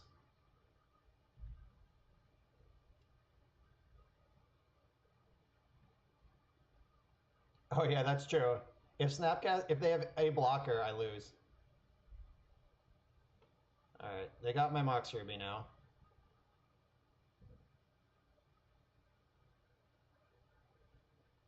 Oh no, is this a Treasure Cruise? Or Dig? That's even worse. Alright, yeah, now they're just outcoming, or Xeroxing us. But I still have Yogg-Will, so if I take infinite turns, I can attack with Snapcaster, they have to block, and then I can Yogg-Will Snapcaster back and go again. But I have to do that when I still have cards in my deck. I boarded out the Blightsteel. Wow.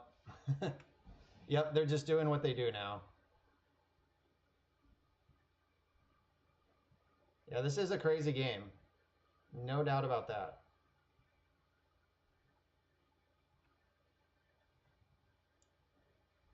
Caracas. Alright, so I want to repeal my Time Vault now while they're tapped down.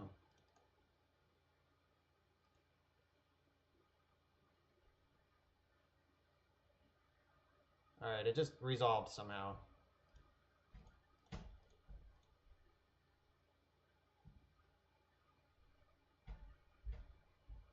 That's really weird. That's so weird. Why did they let me have that back if they had a counterspell for it? Maybe they have Wear Tear in hand, another one, or like...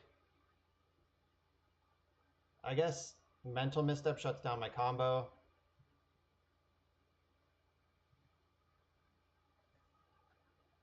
I don't know. Here we are. Yeah, I definitely would have gotten Force of Will with that Merchant Scroll if it resolved. Oh, Stony Silence. That's a good reason to do what they did. Alright, there is a Fragmentize in the deck still.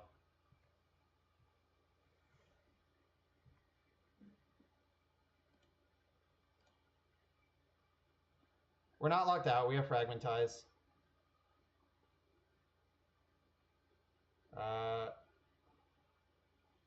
Is there an Underground Sea left in my deck? Yes, there is one more Underground Sea. I'm going to have to bottom that Night's Whisper, though, because I don't have black mana currently.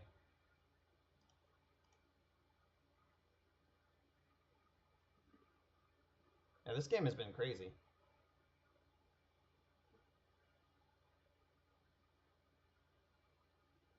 Balance.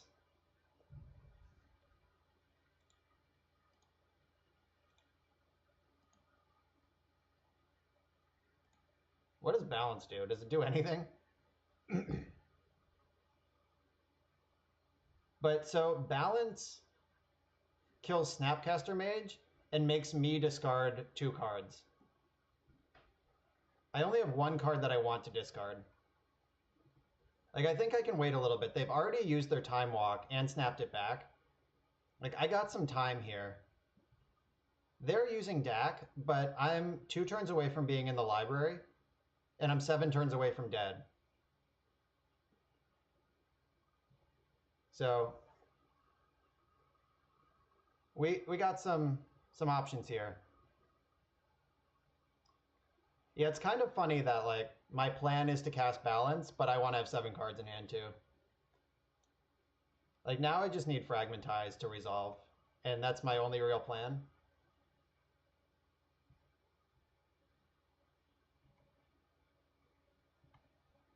I believe I still have Time Walk in my deck. Pass the turn. I have to respect End Step Snapcaster, though. That doubles their clock. I'm really glad they down-tick DAC to steal my Mox Ruby on the same turn that they cast Stony Silence later. Like, cool. That works for me. Jace Vryn's Prodigy is not a draw because of Karakas. Yeah, I'm going to balance when life points start to become a problem. All right, we are in the library.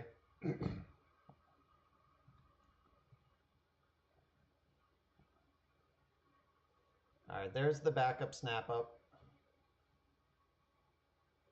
Targeting Ancestral Recall.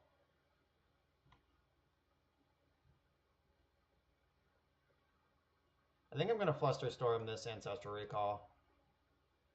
Or do I even want to do that?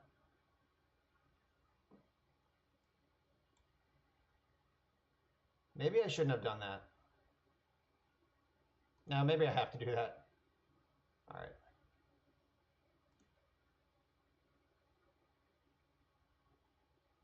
Yeah, okay. I should not have drawn a card there. That was bad. All right, I'm going to discard this Paradoxical Outcome.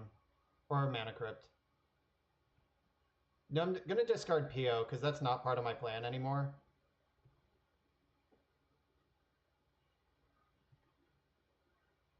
They have 11 cards left in their deck. Maybe I can deck them.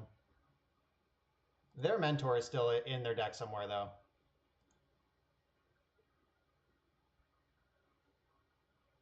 Speak of the devil. All right. There you are.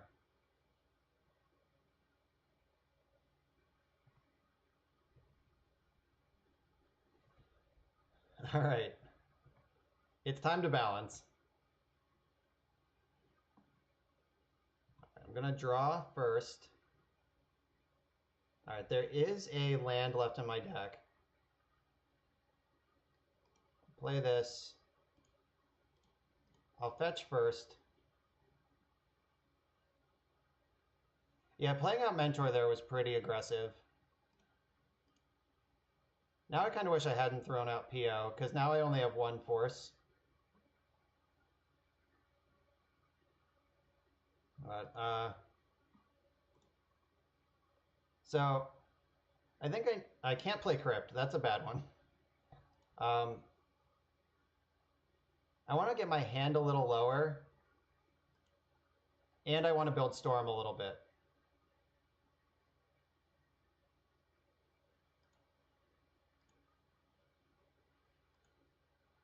All right, here we go. Here goes everything.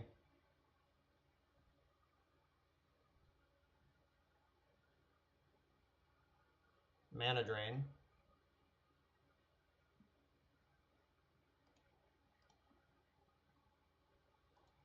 Force that. Pitching the other force. Alright, you have 4 perfect cards in hand. You've been sculpting the whole game. Now I just have to hope that they don't have Force of Will. No, you don't fluster Force, because then they can fluster back, and you're just flustered. Alright, so...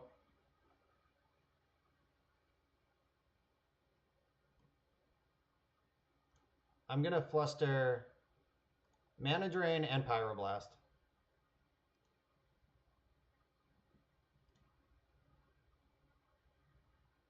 right, put one on Pyroblast, another one on Pyroblast, another one on Mana Drain, another one on Mana Drain, and another one on Pyroblast.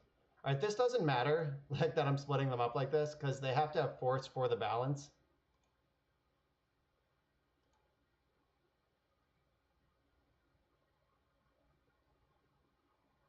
And this is like it or it's not it.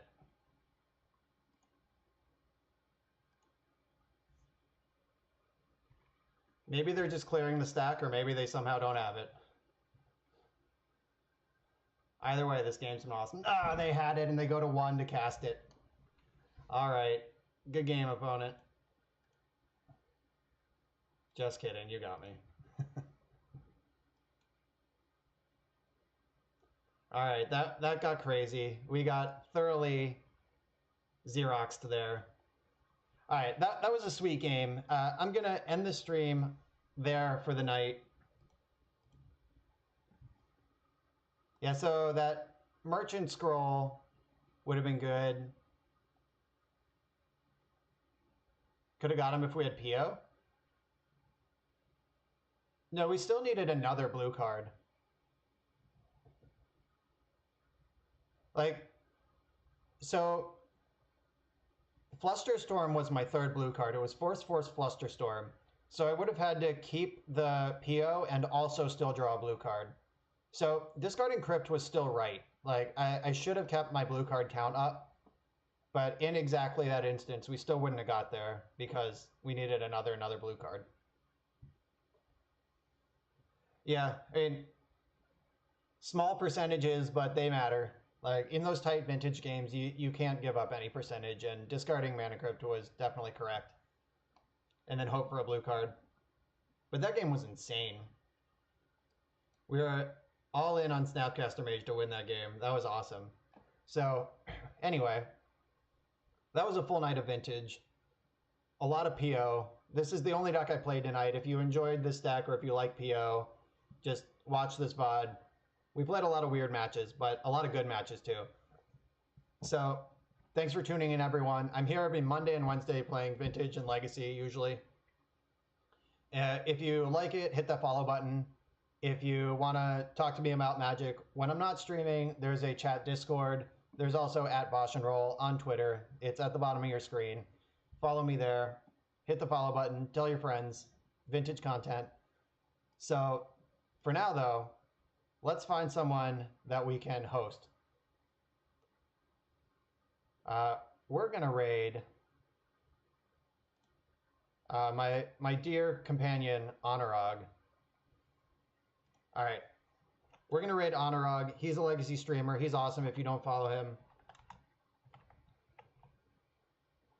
Thanks for tuning in, everyone. Let's go get Honorog.